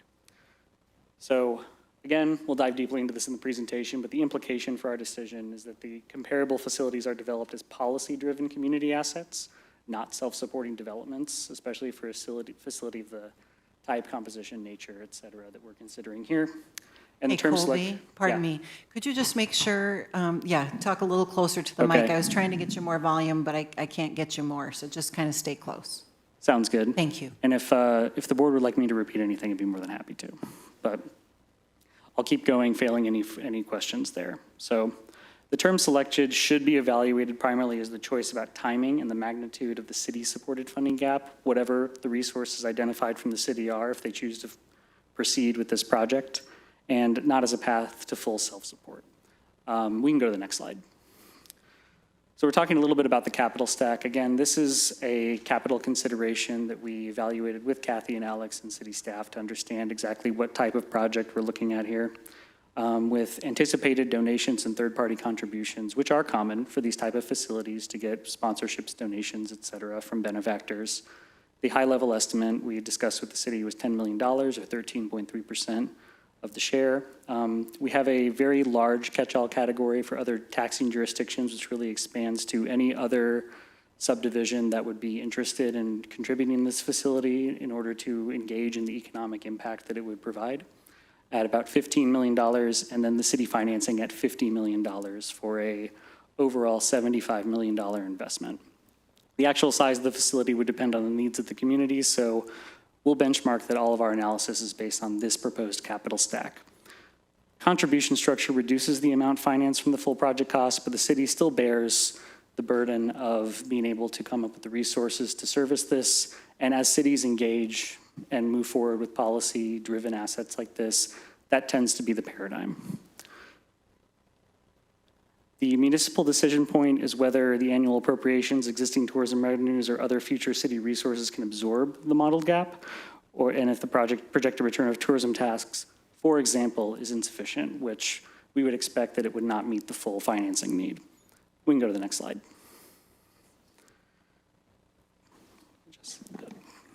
For the projected economic activity, we're looking at the same figures that Peter had presented before. That means our analysis is consistent with what HVS had produced. And we have a brief summary of what was presented in the last presentation here, just to bring everything in context and understand that we are working from the same assumptions and the same factors for this analysis.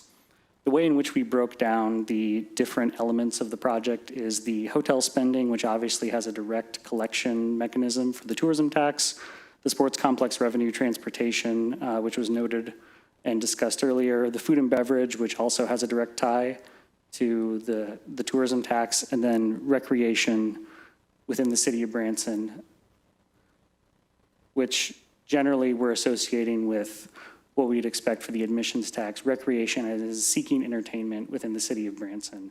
That's how we categorize that for our analysis.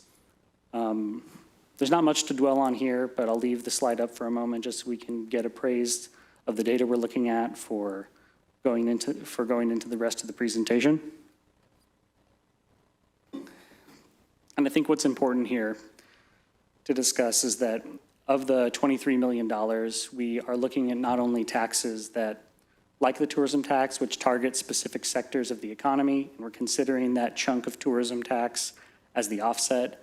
The city of Branson itself receives significant additional revenue to the general fund, public safety fund, and the transportation fund that we are not showing as directly contributing to the debt service. So there is an element of this that adds to the ability for the city to cover additional services if the source of financing is identified for this facility. There are other benefits outside of the direct contribution to debt service as we've modeled it here. We can go to the next slide.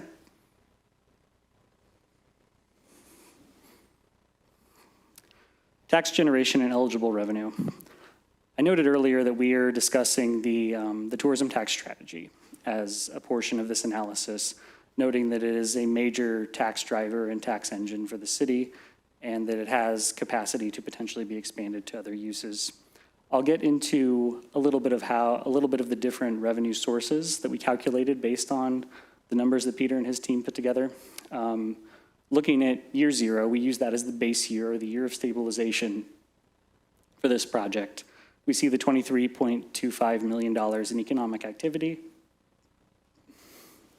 Of that, there is $232,000 in net tourism tax revenue, and there's a lot baked into this number, and I actually promise it's not a coincidence. We're not looking at 1% of the total activity. It just shook out that way when we categorized everything.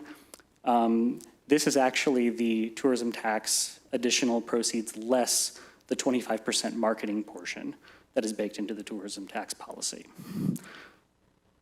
Next down the line, we have the general fund tax. This is the city's 1% sales tax. This is supposed to be 1% of the number above there because that's what we're looking at for the contribution to the city's general fund. Below that, we see half-cent contributions to transportation and the public safety tax. So we have revenues going to the city that could then be used for the subsidy of public safety, or the additional funding for public safety services and the city's transportation needs. And we have some of the assumptions on the rest of the slide here showing that our tourism tax is 75%, 25% to marketing, and then individual tax incomes for the other essential city functions. We can go to the next slide. Our cash flow scenarios. Baker Tilly, our municipal advisors, we try to cover everything from economic development to tax forecasting to bonding, so we try to think of ourselves as experts in all of these areas. We did indicative cash flow scenarios for debt financing. One thing that's important for me to note is the ultimate financing of this project is likely going to consider a lot of different factors. Length, structure of bonding, the ultimate revenue source and security, the method of sale, all of these things factor into how competitive these bonds or whatever financing mechanism there would be in the market. We tried to use our best understanding of the current market and accommodate for a lot of the unknowns that we would see going forward. The best way to demonstrate these different scenarios is to look at approximately even structuring for this, but it could vary based on the actual source of security, and these amounts could change as we moved closer to the financing, should the board want to proceed with this project.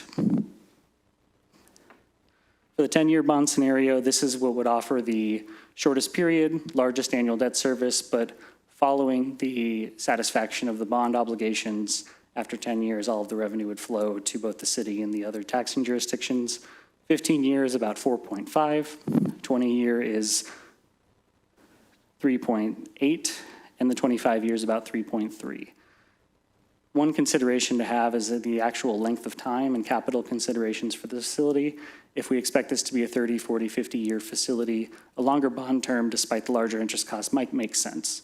And that's a consideration that we'd like to touch on here, but ultimately would be further explored should the city proceed with this project. Also on this slide, we have the net impact after the revenues from the facility and the revenues from the additional tourism tax. For kind of a high-level heuristic, we would be expecting an additional $300,000 on average from to the tourism tax from the activities from this facility. And then going back to Peter's presentation, the stabilization from the revenues from the facility, according to HVS, are about $700,000, which means $1 million offset on average for this facility between the tax generation and its own revenues. We can go to the next slide. All right. We have a further expansion of the bond proceeds here.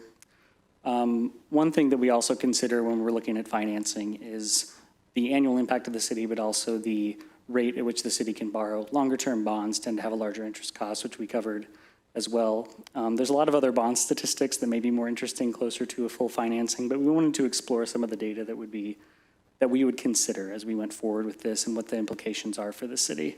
One thing to note is all of the scenarios here are based off what we understand is the city's credit profile going into the bonding market, and we tried to get as close as we could given the information we had.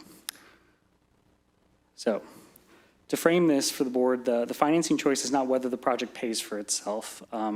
We've run the scenarios and we understand that like many other projects, including projects in Missouri, there is not sufficient tax or operational revenue for the facility to pay for itself on its own. It generally would require a subsidy from the public of some kind.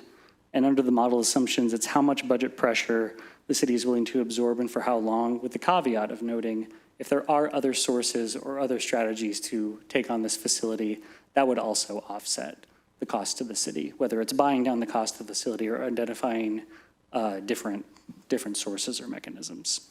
We can go to the next slide. So it is good to note what the carrying capacity of the revenues are as anticipated. And this is where we go get a little farther away from the finite structuring, sort of the normal procedural structuring of a standard bond issue, and look at if we issued securities that are structured to the revenues themselves, which are going to grow and expand with the economy over time. Obviously, anything like this runs the risk of economic interruption, just as any other sales tax-backed bond would be. So we established that approximately $16 million in proceeds could be generated from the revenues as they've been forecasted here, and that number would obviously go up if other proceeds, such as portions of the general fund or any other fund, were put towards it from the new activity from this facility. For this number, for the $16 million, we just considered the additional tourism tax and the operational revenue from the facility itself over time. One small note is, in order to get a viable structure, there would be some additional non-facility-based revenue subsidy in the early years as it reached stabilization. And the implication is that the policy capacity question, not a technical financing question, it's how would the city approach this in the way that left it in the best position possible, and that the revenue-constrained bond would not fully fund the contribution, and the full $50 million financing would identify a gap sort of in a different mechanism. We can go to the next slide. Decision considerations. At the beginning of my presentation, I promised context. We are presenting a lot of facts about not only this facility, but the way in which facilities like this are financed throughout the state and the country. Generally, when municipalities seek to create this asset in the community, every project is unique, but it's uncommon for these facilities to have full local financing that is local to the development or the facility itself. So the first is policy goals. Obviously, as the city's financial advisor, we are not policy makers. We're here to offer the best possible facts in order to give you the information you need to evaluate. So we'll note the comparable facilities are developed as policy-driven community assets, not self-supporting developments. Youth-supporting facilities are conceived as community assets, often with tax revenue-supported financing structures, and are conceived to fill the need in the local economy. We discussed at length the debt structure and exactly how the city would proceed, and noted there's a lot of considerations going into that once there is a policy direction established. The maximum annual exposure, this is offset with other revenue sources identified or buying down the cost of the facility, and the operating life cycle. Depending on how long we expect this facility to operate, plays into exactly how the city might seek to finance it and seek to support it throughout its life. I say downside sensitivity in the next column. This is really just the blanket term for things that would happen in the local economy that can impact this facility, not from its own establishment, but just from the general headwinds of the economy overall. It's something we want to build in some capacity for, or at very least understand the risks that are often prevalent. And then there's the revenue contingency. We want to identify revenues or expenditure actions available in the tourism tax receipts if the tourism tax receipts are insufficient, and that factor could apply to any financing source. The bottom line is the project is modeled to create economic development and tourism benefits.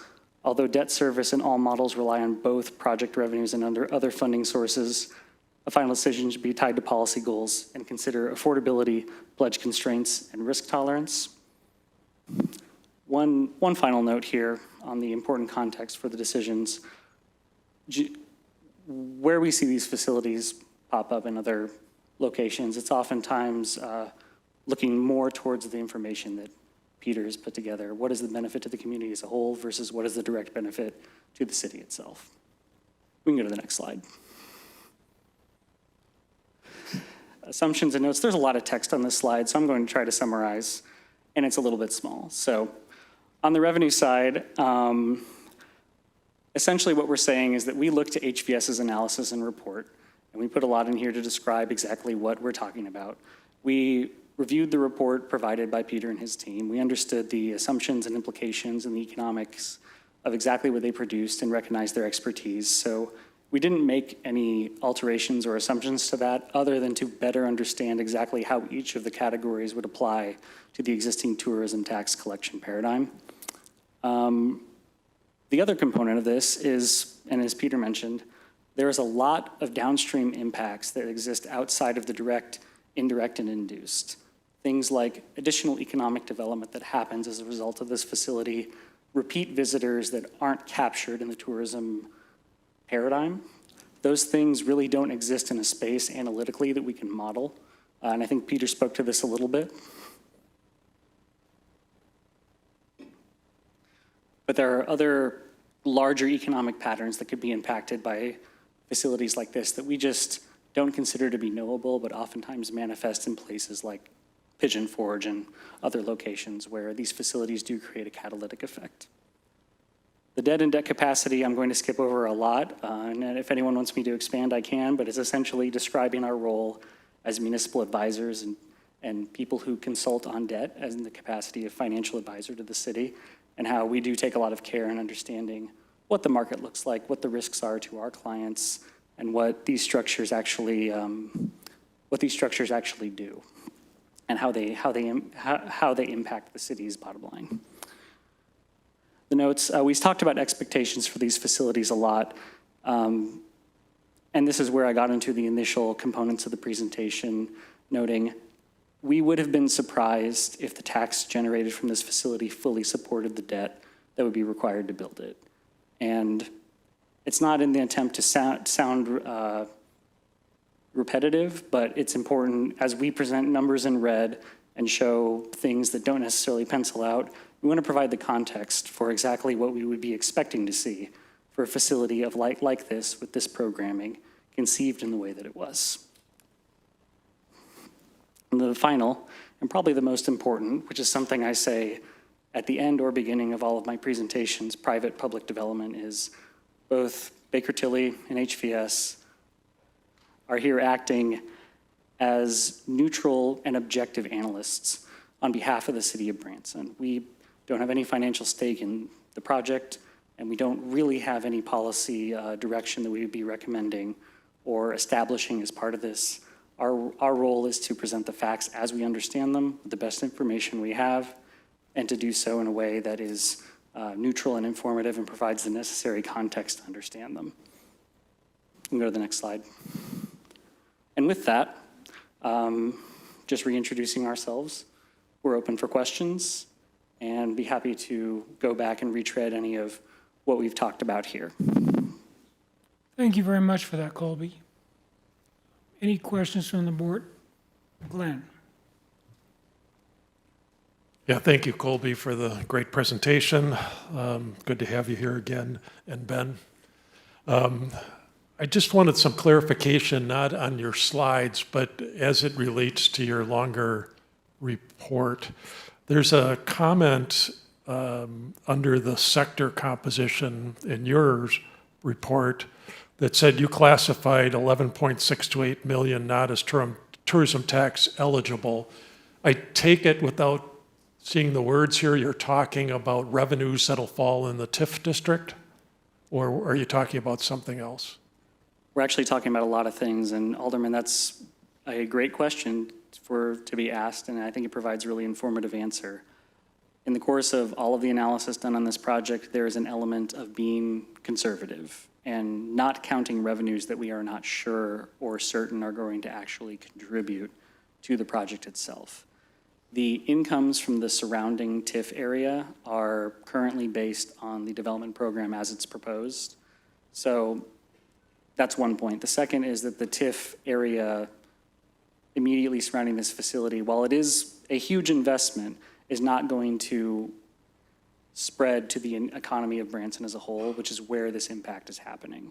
So there isn't an explicit exclusion of revenues that would directly be tied to the TIF area because we don't have a way to cleanly differentiate those. So in a way, the answer to your question is likely a lot of those revenues are not going to apply to the tourism tax because they're going to be for properties and services and things within the TIF district that may not be tied to categories capturable. But in a more general sense, we avoid including revenues in tourism tax capture that we are not certain would be. So can I ask a specific version of that? Because since we're talking about tourism tax, the one that I was fairly surprised at was the exclusion of all the hotel and room night sales. It fully excludes it. So in the sector composition under hotels, there's 4.929 million in Branson. In the note says you're excluding 4.929 million. I get conservative, right? And I think that also might get the be TIF. Either there's an error or there might be a coincidental adding because we did include hotel and room nights. So that might be either a coincidental addition of some other categories, or it was simply not stated correctly. In a very similar way, it excludes 4.457 million as food and beverage sales, which is the amount that is projected across the two sectors of catering and food and beverage. And then it excludes attendance or ticket sales of 2.245 million. So again, I get conservative. I might have to re-reference that section to make sure it's being expressed in the correct way. But for the tourism tax capture, those categories are included in the way in which they're intended to be for our calculation. Okay. I would appreciate too, and this is kind of what got me onto this question. I was trying to back calculate your tourism tax calculation from this, and I couldn't make it work out. So when you look at those details, if you wouldn't mind forwarding to the board a little bit more of the insight on your calculation of the 75% of the tourism tax, how that actually worked out from those numbers, I'd appreciate it. The exhibits at the back of our report point that out, so I'll produce a summary that I can send to Alex and Kathy that point that out specifically, but we do have that in the back of the report. Let me look at that, because I didn't make it completely through your report in a couple of days that we had, so that may answer that question. Yeah, there could be a number of factors leading to that question, but we're happy to clarify. Okay, thank you. If you could look at those the exclusions, so I would appreciate some clarity on that.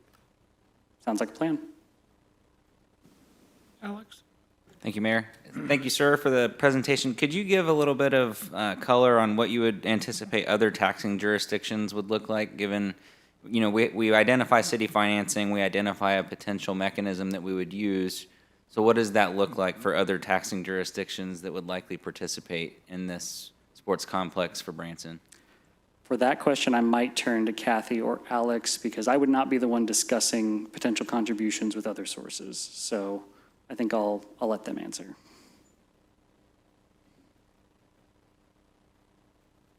That wasn't included in the report. That's the simple answer. It was not included in the report.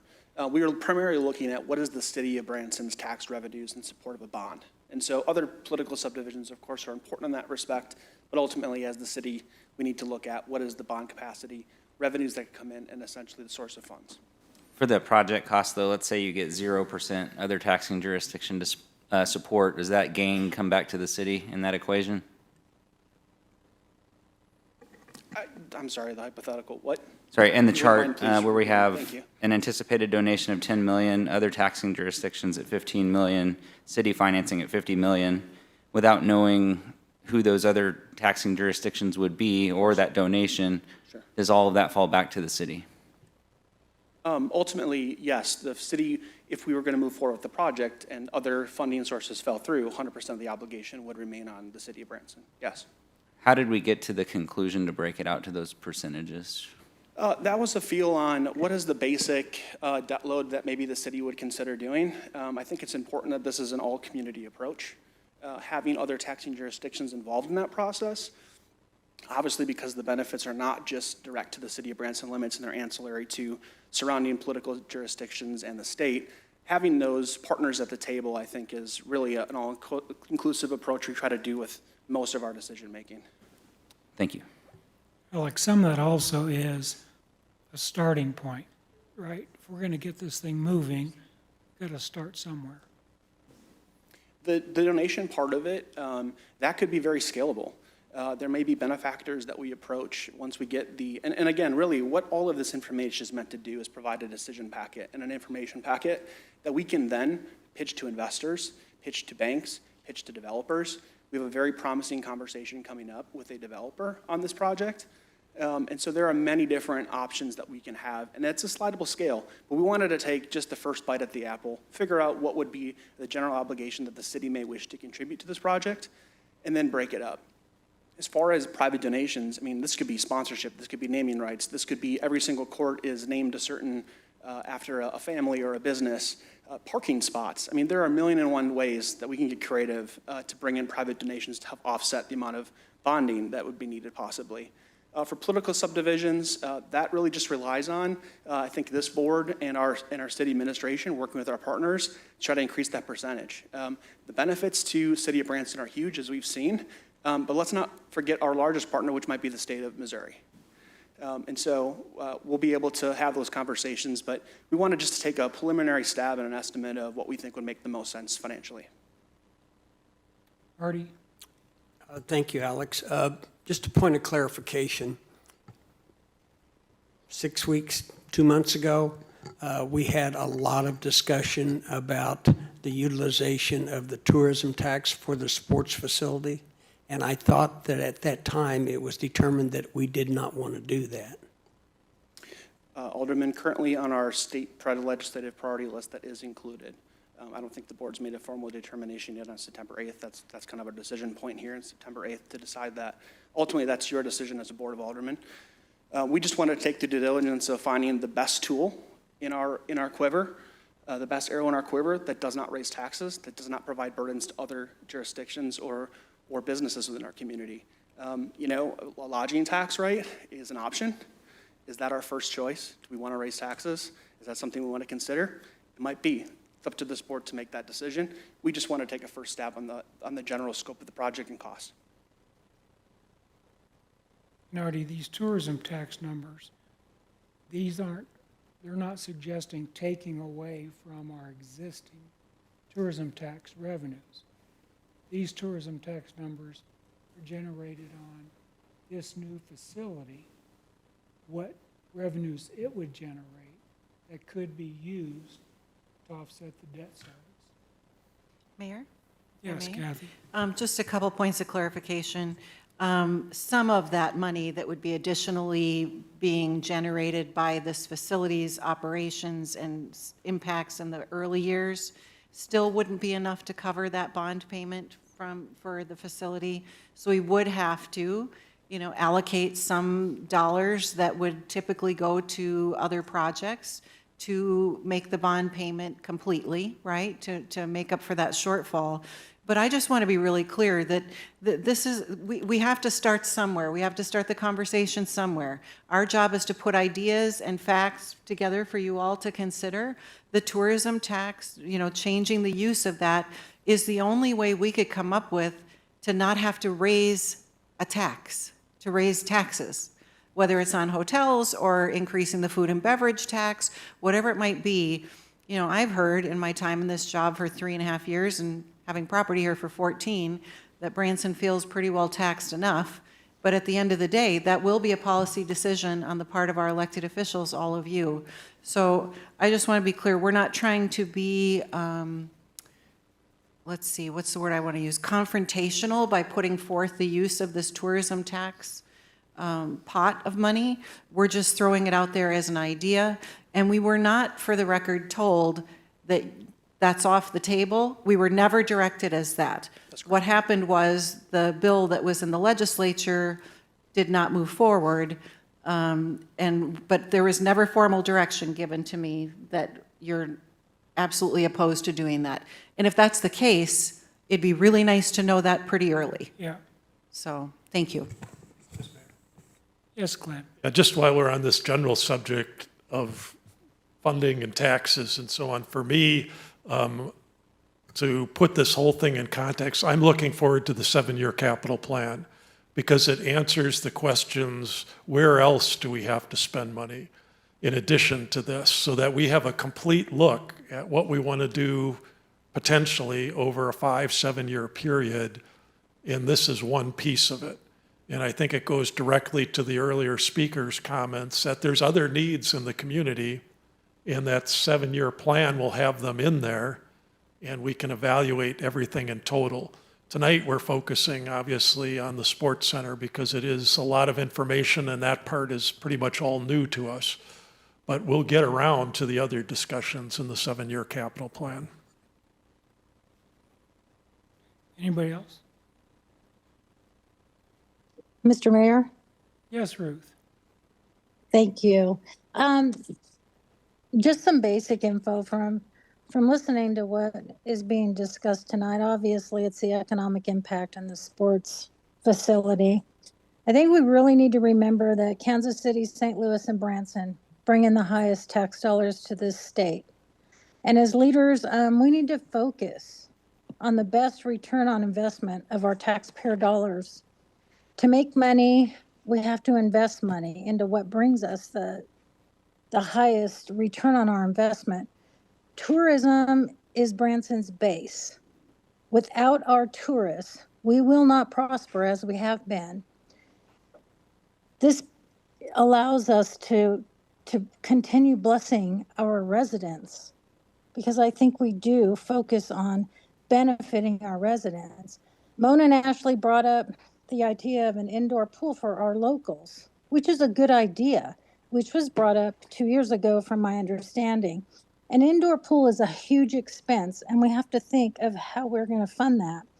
I truly wish more than 0.02% of our residents would have supported an indoor pool. However, what a great idea.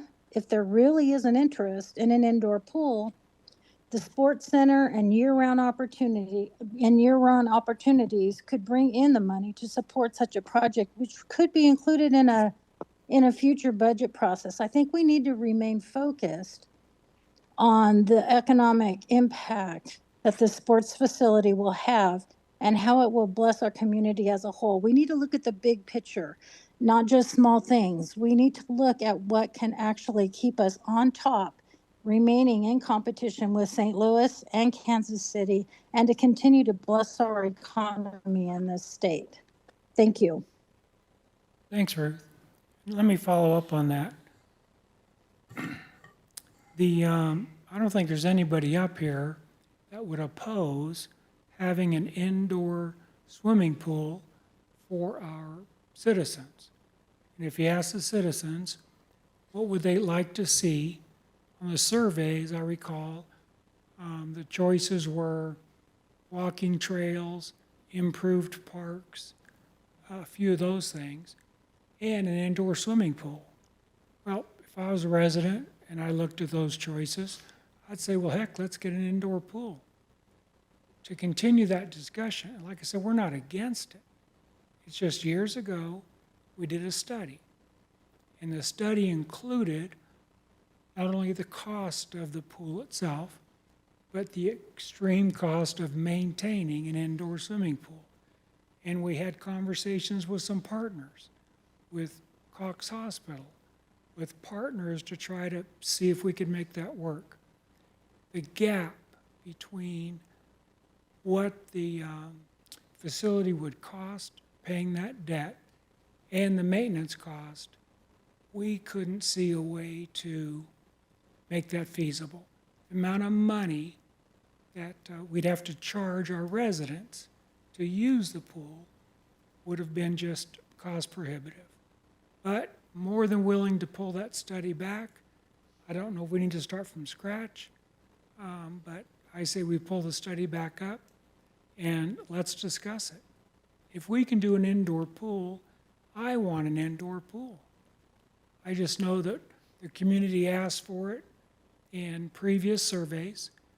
We took the time and spent the money on the reports, and it just wasn't economically feasible. But I want an indoor pool. The difference when we compare an indoor pool with this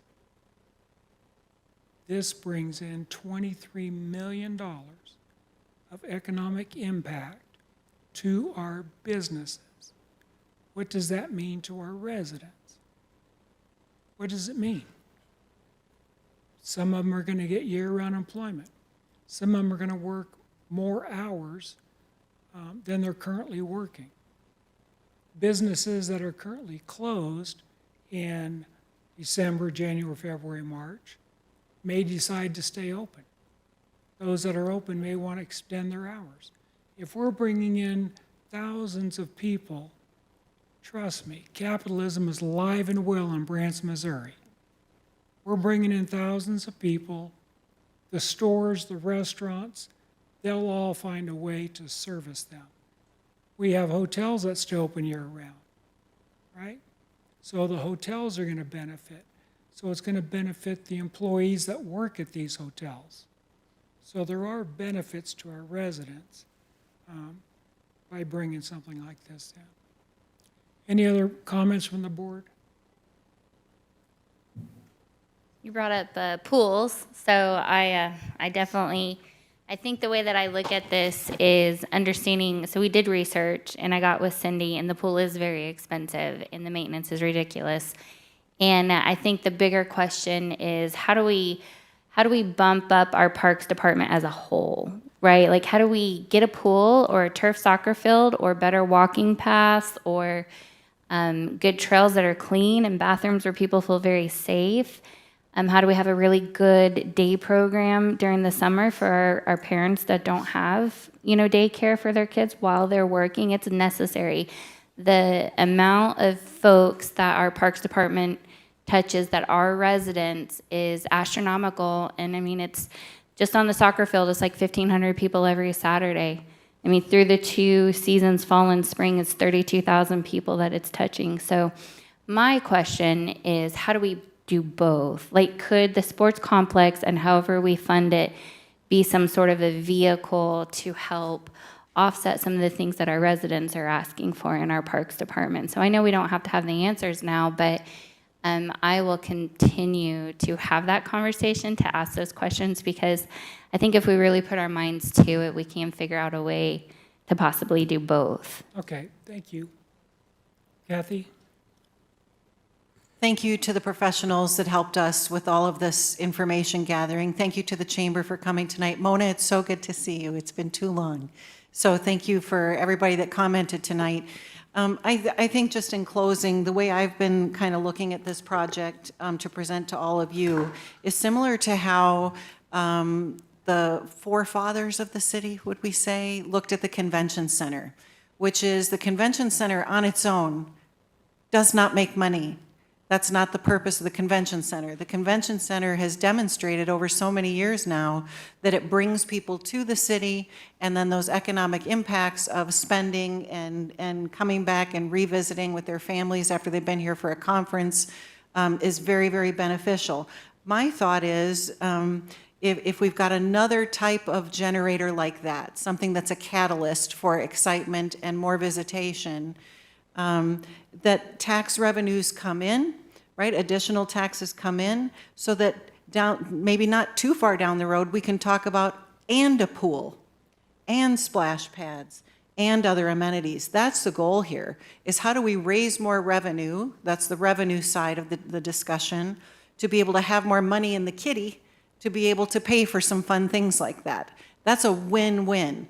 But the other wins that I don't think should be forgotten about is the economic stability, is the benefit to the family when you have that stable job, higher wages coming in as a result. It's harder to get people. Businesses might have to pay a little bit more money for their employees. So overall, when we talk about that rising tide lifting all boats, convention centers, it's already been proven that that's what it does for Branson. I kind of look at this as the same opportunity for our city, is to be able to generate. And then it's not an or a pool anymore, it's a and a pool conversation. And that's my hope. So thank you guys for your time and attention tonight. To the board for willing to dive into the deep end of this with us, no pun intended, since we're talking about pools. But I appreciate, and I also appreciate the public that's here tonight. This is a great turnout for this information. But it's just the very first dipping our toe in the water. Should I just keep going with these? But we're just dipping our toe in right now for all of you. I mean, we've been up to our eyeballs in this conversation for like the last In the year. deep end. Yeah, we've been in the deep end of the pool for the last year.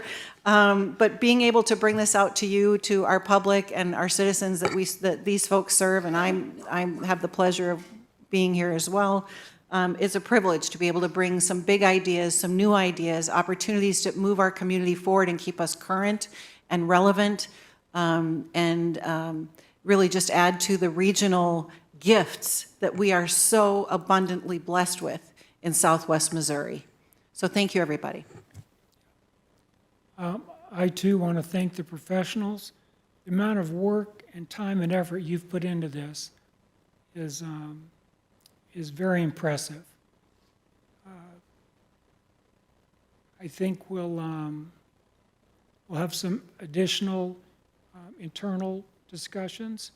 This information will be posted on the city's website. Don't expect everybody to digest all this information at one fell swoop. And we'll continue the discussions. So with that,